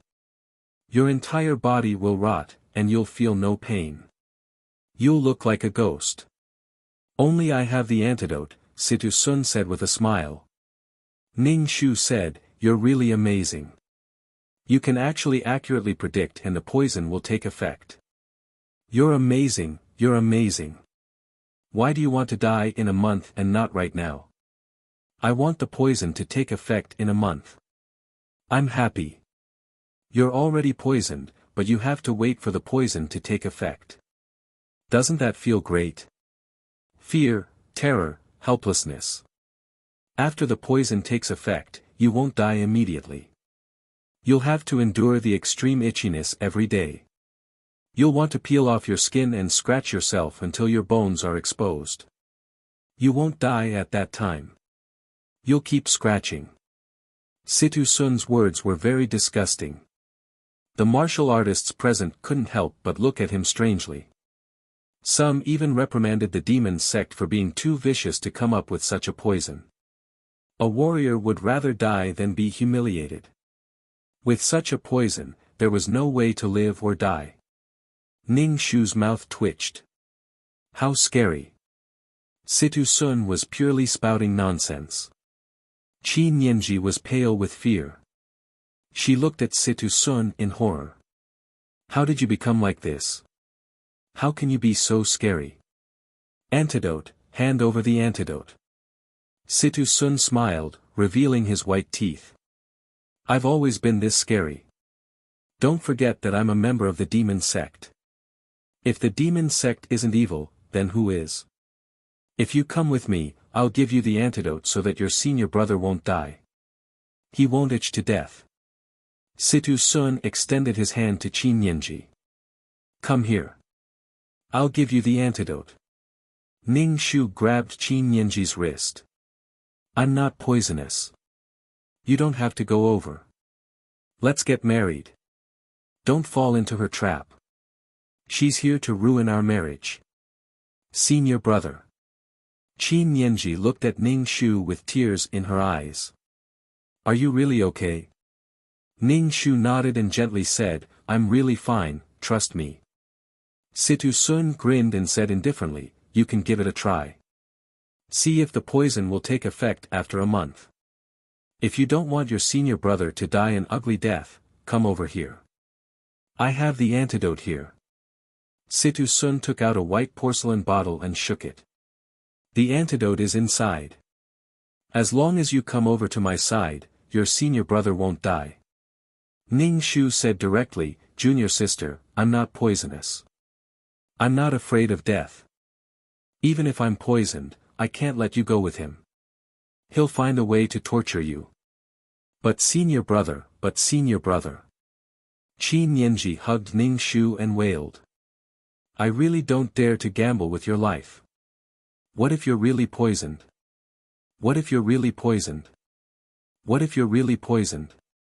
I can't just watch you die. Ning Shu's expression was indifferent. Do you want to go with Situ Sun? I really can't watch you die. This whole thing started because of me. I don't want to see anyone die because of me, especially you, senior brother. You're the person I cherish. I can't watch you die like this. But I'm not poisoned. You have to believe that I'm not poisoned. If you go with Situ Sun, your life will be ruined. Ning Shu said. What would the underworld say about Qin Nianji if she left with Situ Sun in front of so many people? This time, Situ Sun had come to steal the bride secretly. This time, he actually made a big fuss. If Qin Nianji left with Situ Sun, it would be cutting off all escape routes. Situ Sun had cut off all escape routes for Qin Nianji. From now on, Qin Nianji would only belong to Situ Sun. What a scheming boy. Father Qin's face was ashen as he said, Nianji, you can't go with Situ Sun. If you go with him, I'll pretend I never had a daughter like you. Father Qin's words were very harsh. He wanted to sever their relationship as father and daughter. Qin Nianji stared blankly at her father and said in a trembling voice, Father, but senior brother is poisoned. If he says he's not poisoned, then he's not poisoned. You have to believe him, Father Qin said. Qin Song wasn't sure if his disciple was really poisoned, but Qin Nianji couldn't leave with Situ Sun right now. At the end of the day, Father Qin was still biased towards his daughter. It was normal for them to be close and distant. Ning Shu's expression didn't change at all. But father, eldest senior brother has been poisoned. It's such a vicious poison. How can I watch him lose his life and suffer so much pain? Qin Nianji struggled to no avail. Her entire body trembled. She didn't know what to do either. If she left with Situ Sun, her father would sever their relationship as father and daughter. But if she didn't leave with Situ Sun, what would she do about senior brother's poison? Looking at the enigmatic Situ Sun, Qin Nianji really couldn't make up her mind. What should she do? What should she do? Situ Sun grinned and sneered at Qin Song. You're indeed a sinister and cunning person. You took advantage of the time when my godfather was in seclusion to hook up with that vicious woman and let her marry you. In the end, you even poisoned my godfather. Now, in order to protect your own daughter, you want to sacrifice your eldest disciple. TSK, Tisk, what nonsense are you talking about? Suqin and I are truly in love. Qin Song was so angry that she almost spat out blood. She turned to Qin Nianji and said viciously, You're not allowed to leave with him. I won't allow it. Do you want to be an unfilial daughter? Qin Nianji was frightened by Qin Song's words. Her body trembled and she couldn't stop crying. Finally, she said, Father, I can't watch senior brother die like this. I have to save him. Pfft. Qin Song's face turned red and she spat out a mouthful of blood. She looked even more defeated and her eyes dimmed. She looked at her own daughter with a hollow gaze. Father, Father. Qin Yanji's tears burst out like a flood. She couldn't stop them. Don't touch me. If you want to leave with that demon, you're no longer my daughter. Qin Song waved away Qin Yanji's hand that was about to support her. Qin Yanji didn't think that her father's attitude would be so firm and cold. It made Qin Yanji feel wronged. No one supported her decision. And her father, who had always loved her, was treating her so coldly. 39/39163/L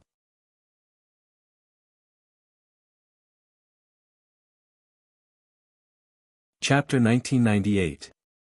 She had been forced to do this. The father she loved the most was treating her like this. Qin Yanji couldn't hold back her tears. Qin Yanji wanted to cry all the tears she had in her life. She hadn't cried like this yet. There would be many more abusive relationships in the future. The tears she shed today were all from yesterday's mistakes. Ning Shu didn't know why Qin Yanji felt wronged. She wanted to jump into Situ Sun's arms, but she had to find so many excuses for herself. Ning Shu said, "Don't be afraid. Even if you're poisoned, I can detoxify it. There are so many miracle doctors, and I can go to Miracle Doctor Valley. It's just poison. It's not that scary. Plus, I'm not poisoned. No one in the martial arts world can detoxify my poison. It's exclusive," Situ Sun said. "Ning Shu, you talk too much. You can only fool an ignorant girl like Qin Yanji. Plus, these two people are both scheming." With such a title, they hit it off immediately. "I'm sorry, Senior. I can't let you die, Senior," Qin Yanji said with her eyes closed. Qin Yanji said with her eyes closed. She knelt in front of Qin Song and kowtowed loudly. She cried, "Father, your daughter is unfilial." Qin Yanji. Qin Song closed his eyes. She had clearly left with Situ Sun, and the future would be like hell. Why had she been so stupid to follow him? He didn't know what kind of story his daughter would be told in the future. It would be a romantic affair. Qin Yanji stood up from the ground and slowly walked toward Situ Sun. Situ Sun had a smile on his face. Perhaps in Qin Yanji's heart, her senior was someone who had chosen to be poisoned in order to have her love. Even if he was poisoned, he still wanted to marry her. He loved her so much that in order to repay her senior, he had almost sacrificed himself for her senior's life. The people present were all knowledgeable and experienced in Jianghu.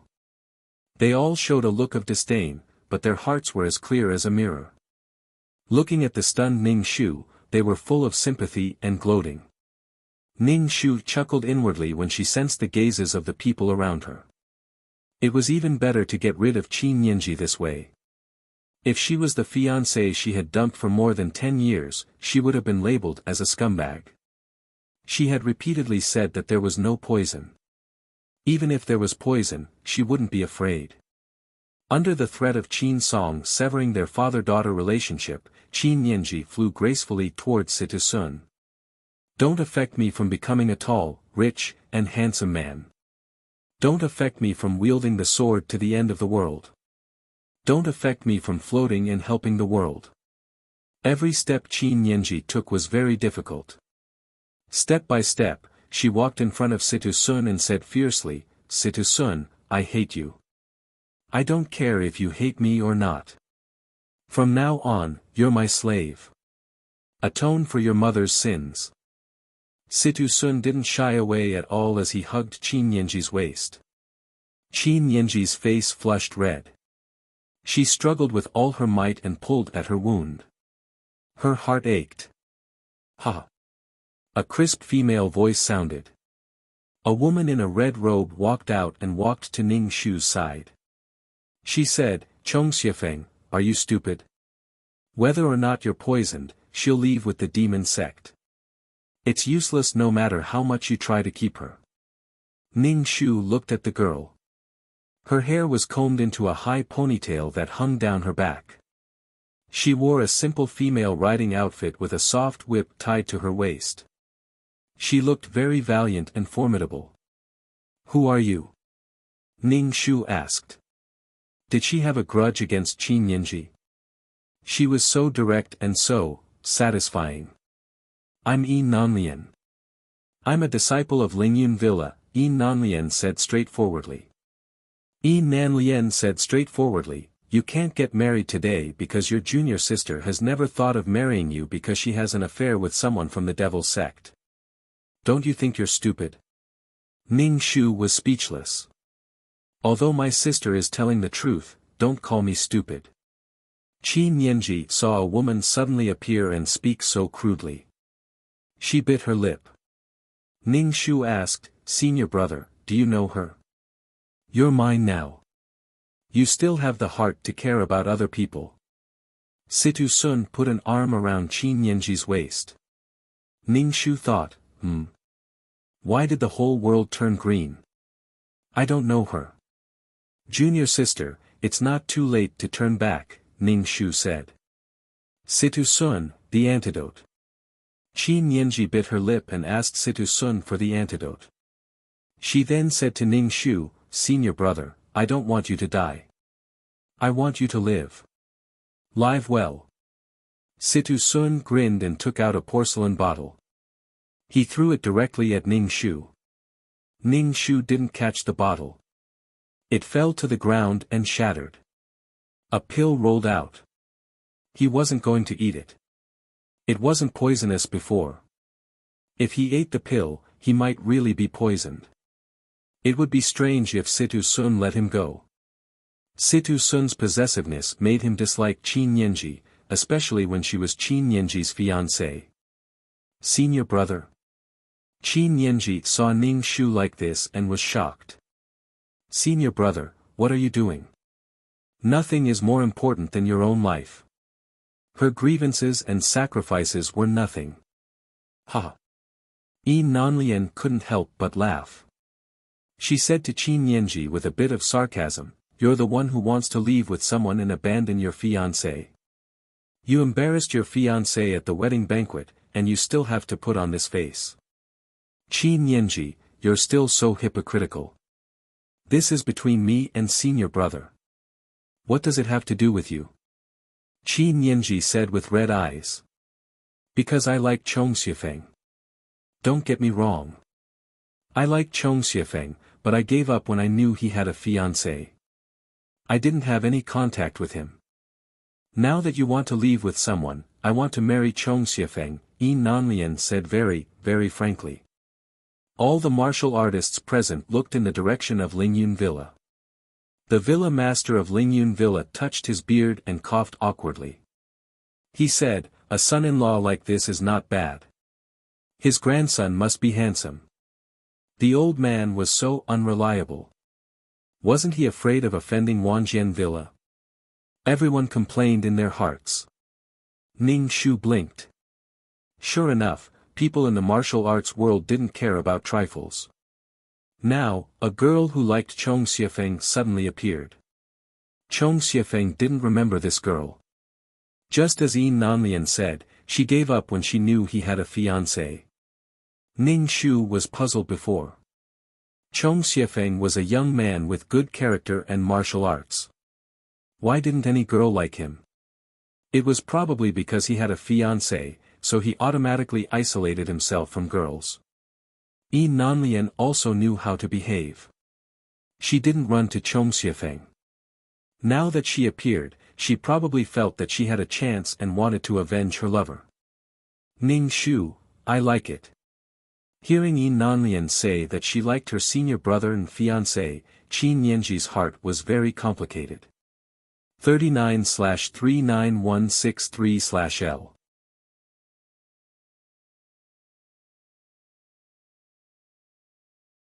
Chapter 1999. Qin Yinji was very disappointed. Someone who had been so good to her might be someone else's now. It was natural to feel disappointed. Qin Yinji's heart was a bit sour and jealous. She felt that the eldest brother who had loved her had been taken away from her. That love and warmth no longer belonged to her, but to another woman. It would be strange if she didn't feel disappointed when something that had once belonged to her was suddenly gone. Qi Nianji looked at the valiant Yi Nanlian. Their gazes met. Qi Nianji had a subtle hostility, while Yi Nanlian had a hint of disdain that was obvious in her words. You can do whatever you want. Qin Song's face was not gray.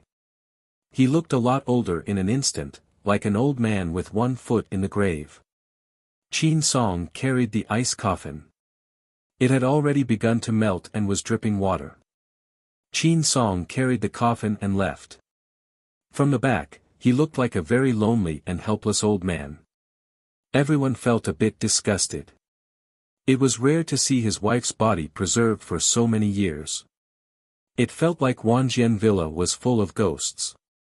Father. Qi Nianji's lips trembled. Tears blurred her vision. Then she saw Yi Nanlian standing beside Ning Shu. They were a perfect match. Qi Nianji was very confused. She didn't know the meaning of her choice. Her father didn't understand her, and her eldest brother didn't understand her. He didn't even take the antidote. Do you regret it? Situ Sun lowered his head. His lips were close to Qi Nianji's ear. He said in a low voice, even if you regret it now, it's too late. Qi Nianji's body trembled slightly. She felt Situ Sun's hot breath blow into her ear when he spoke. It made her ears numb. It was very uncomfortable. Situ Sun saw that Qi Nianji's ears had turned red. They were pink and cute. He suddenly chuckled. Holding Qi Nianji's waist, he used his qinggong to fly away. Ning Shu only watched calmly as Qi Nianji was carried away. Qi Nianji turned to look at Ning Shu. Her eyes were sad, but Ning Shu ignored it. She had already eloped with someone else. Why did he still miss her? They finally left. Chong Xiefeng, since you're getting married, why don't I marry you? Let's go through the wedding ceremony now. Since all the sects and clans are here and the scene is already set up, how about we get married while we're at it? Yi Nanlian smiled and said to Ning Shu. However, her smile was filled with apprehension. This showed that Yi Nanlian was still very shy and afraid of being rejected. Ning Shu said, stop fooling around. Marriage is a major event in a person's life. How can it be so casual? Moreover, it's so casual. You didn't get married twice, which means that this wedding banquet is ominous. You still want to play along. Ning Shu didn't have any malice towards Yi Nanlian, it was just that to perform the ceremony now was a bit forced. Ning Shu knew that Yi Nanlian was just saying that to test his feelings. Even if they were going to perform the ceremony, the people of Lingyun Villa would not allow Yi Nanlian to mess around. Yi Nanlian's eyes lit up. She didn't refuse directly, which meant that she still had a chance. Yi Nanlian immediately took out an olive branch. Ning Shu said, this matter is so unpleasant. You can come to our Lingyun Villa. I guarantee that you will have a good life. Ning Shu smiled. Thank you. A wedding banquet ended without any results. It was another farce. Most people expected that Ning Shu was an upright child. His fiancée was going to elope with someone after her first wedding. Now, he actually wanted to get married. Was he stupid? When Ning Shu sent the guests off, these people left without saying anything. It was really awkward, but they were quite satisfied to have come to watch a big show. This was much better than a wedding. When Yi Nanlian left, she repeatedly comforted Ning Shu and told Ning Shu not to be sad. Ning Shu nodded and told Yi Nanlian to be careful on the road. However, this sentence made Yi Nanlian feel quite touched. Ning Shu, sister, you're too easily moved. Yi Nanlian felt that Ning Shu would still care about her after such a thing happened to her. This feeling was as if she was about to fly. This was liking her. Chong Xiefeng had done so much for Qi Nianji, but he hadn't gotten any feedback. This was the right person. Ning Shu sent all the guests off and let the servants clean up the leftovers. The 2 wedding disturbances were really exhausting. Even the disciples and servants of Wanjian Villa didn't have much energy. Wanjian Villa was about to become the laughing stock of the Jianghu. The disciples of Wanjian Villa all came over to comfort Ning Shu. There were also some who were indignant. They said how could their little junior sister be like this and not care about their eldest senior brother's feelings. They worked hard to maintain the safety of the wedding banquet and various other matters. Now, they couldn't get married just because they wanted to. Moreover, it was twice. It was enough to torment people. Ning Shu's expression was grave and stern. He didn't say anything. He also expressed his gratitude to his junior brothers for their concern. Ning Shu also saw that some of the disciples' expressions were flickering and struggling. They probably wanted to leave Wanjian Villa. The disciples of Wanjian Villa came from all over the world. Now that such a thing had happened to Wanjian Villa, if people said that they were disciples of Wanjian Villa, they would probably be laughed at. People would only think of Wanjian Villa's villa master's daughter eloping with the demon sect's leader. Peach blossoms and romantic affairs always spread quickly. Ning Shu didn't say anything. No matter what these disciples were thinking, he should be sad now. His wife had run away with someone else. Chom Xiafeng. Yi Nanlian, who had left and returned, appeared in front of Ning Shu. She was pretty, and her ponytail swayed with her walk. Ning Shu asked, "Did you forget to take something?" "No, I still feel that I can't leave. At this time, I have to stay by your side. If you can't think it through and do something stupid, I can still stop you a little. Also, you have no relationship with Qin Yanji now. I can openly appear in front of you," Yi Nanlian said. Ning Shu was speechless. She couldn't do something like commit suicide. Ning Shu said helplessly, "There are so many things going on in Wanjian Villa right now. It's inconvenient for you to live here, and I can't take care of you. What does it matter? Go do your own things. I don't need you to take care of me. I want to look at you. I'm afraid you'll take things too hard." Ning Shu was speechless. This girl was really hard to deal with. He asked the servants to take Yi Nanlian to the guest room and settle her down. "Senior brother, the villa master wants you to go over." A young disciple came over to Ning Shu and said. Ning Shu grunted. It would be strange if Qin Song didn't want to see him. After such a big thing had happened.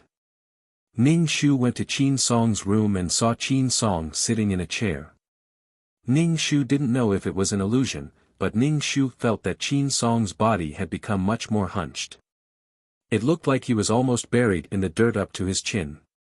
Ning Shu used his spiritual power to scan and saw that Qin Song was bleeding internally. His internal organs were bleeding to varying degrees. This was a sign of qi deviation. Qin Song wouldn't be able to live for much longer. Ning Shu's expression wasn't good. He cupped his hands and said in a cold voice, "Master, why are you looking for me?" 39/39163/L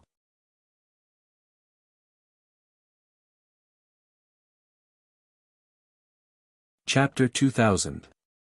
Qin Song said breathlessly, "You're here. Have a seat." Ning Shu cupped his hands. "Thank you, Master." Ning Shu sat in a chair and asked Qin Song, "Master, are you feeling better?" Qin Song shook his head. "I don't have much time left. Xiafeng, you're the one I value the most. You're also the heir to the Wanjian Villa in my heart."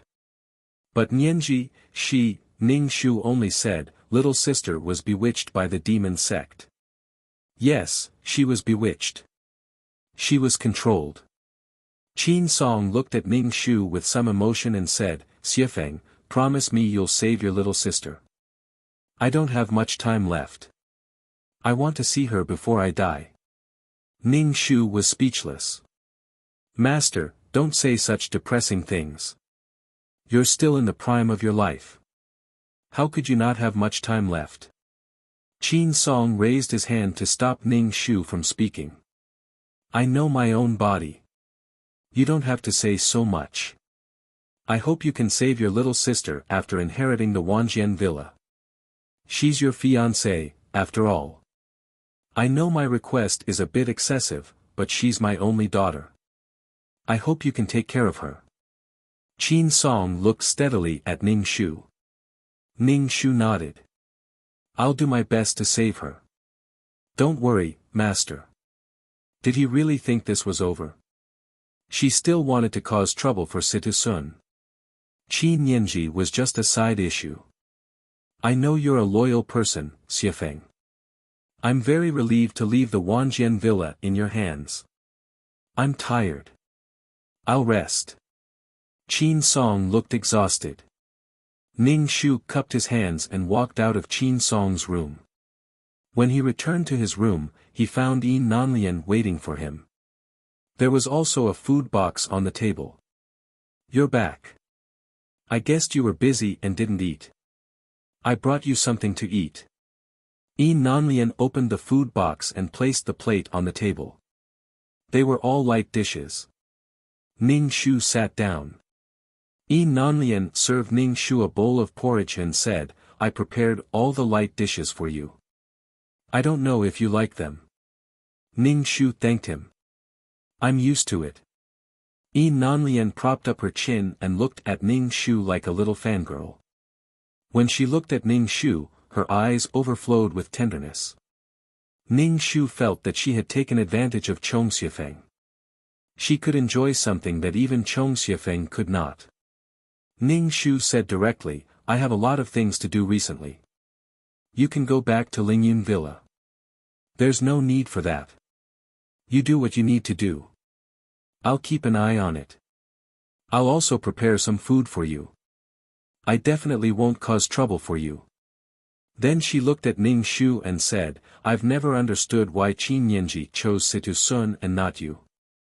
You're not worse than Situ Sun. Because it's too familiar. I don't feel my heartbeat. Ning Shu ate the light dishes. Did you make this? Of course I made it. I often cook for my father. Moreover, it's normal for a man and a woman to know how to cook. I'm not a lady from a respectable family. Is it delicious? Yin Nanlian looked at Ning Shu expectantly. Ning Shu was speechless. Ning Shu felt a bit of pressure being looked at like that by someone of the same sex. Moreover, she was not Chong Xiefeng at all. It was better not to get too close to Yin Nanlian. If that happened, it would be another infatuation, and it would be a mess. There was no such thing as rationality when it came to things like love.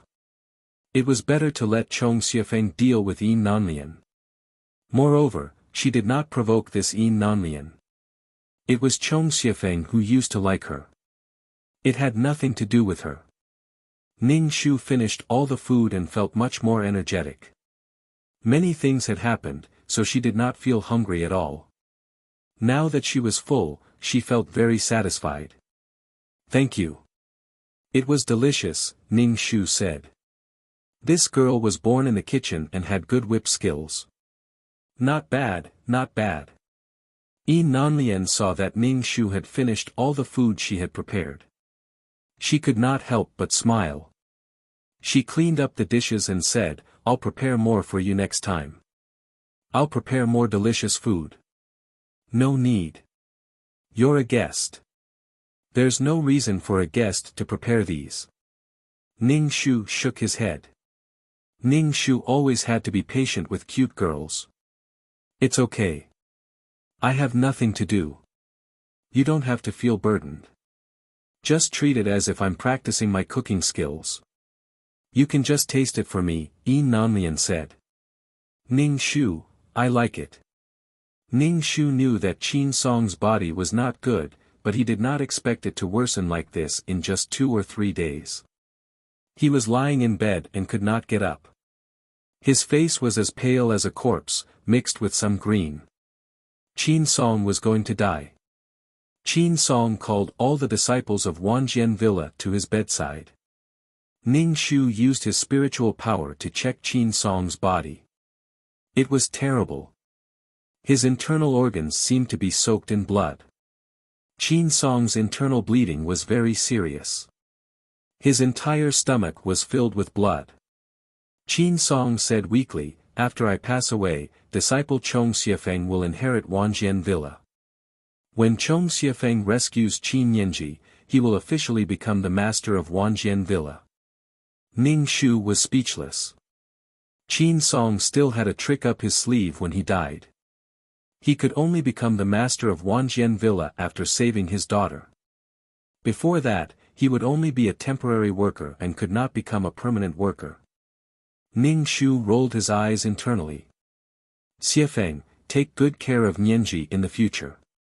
When Qin Song spoke, his throat made a sound like a bellows.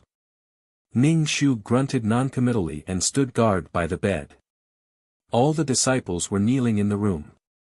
Qin Song was dying. Now they were waiting for him to breathe his last. Qin Song couldn't let go of Qin Yanji, so he was still holding on. Ning Shu sent someone to the demon sect to inform Qin Yanji that her father was dying and to come back quickly. Of course, Ning Shu knew that Qin Yanji couldn't see it. Situ Sun wouldn't let Qin Yanji come back. To be honest, Situ Sun was like imprisoning his wife at home and not allowing her to return. He was a complete scum. But it wasn't bad for the two of them to be together and harm each other. Why save them? First bitterness, then sweetness. Although the two of them had various misunderstandings in the beginning, there was no happiness in the end. So he still had to save them.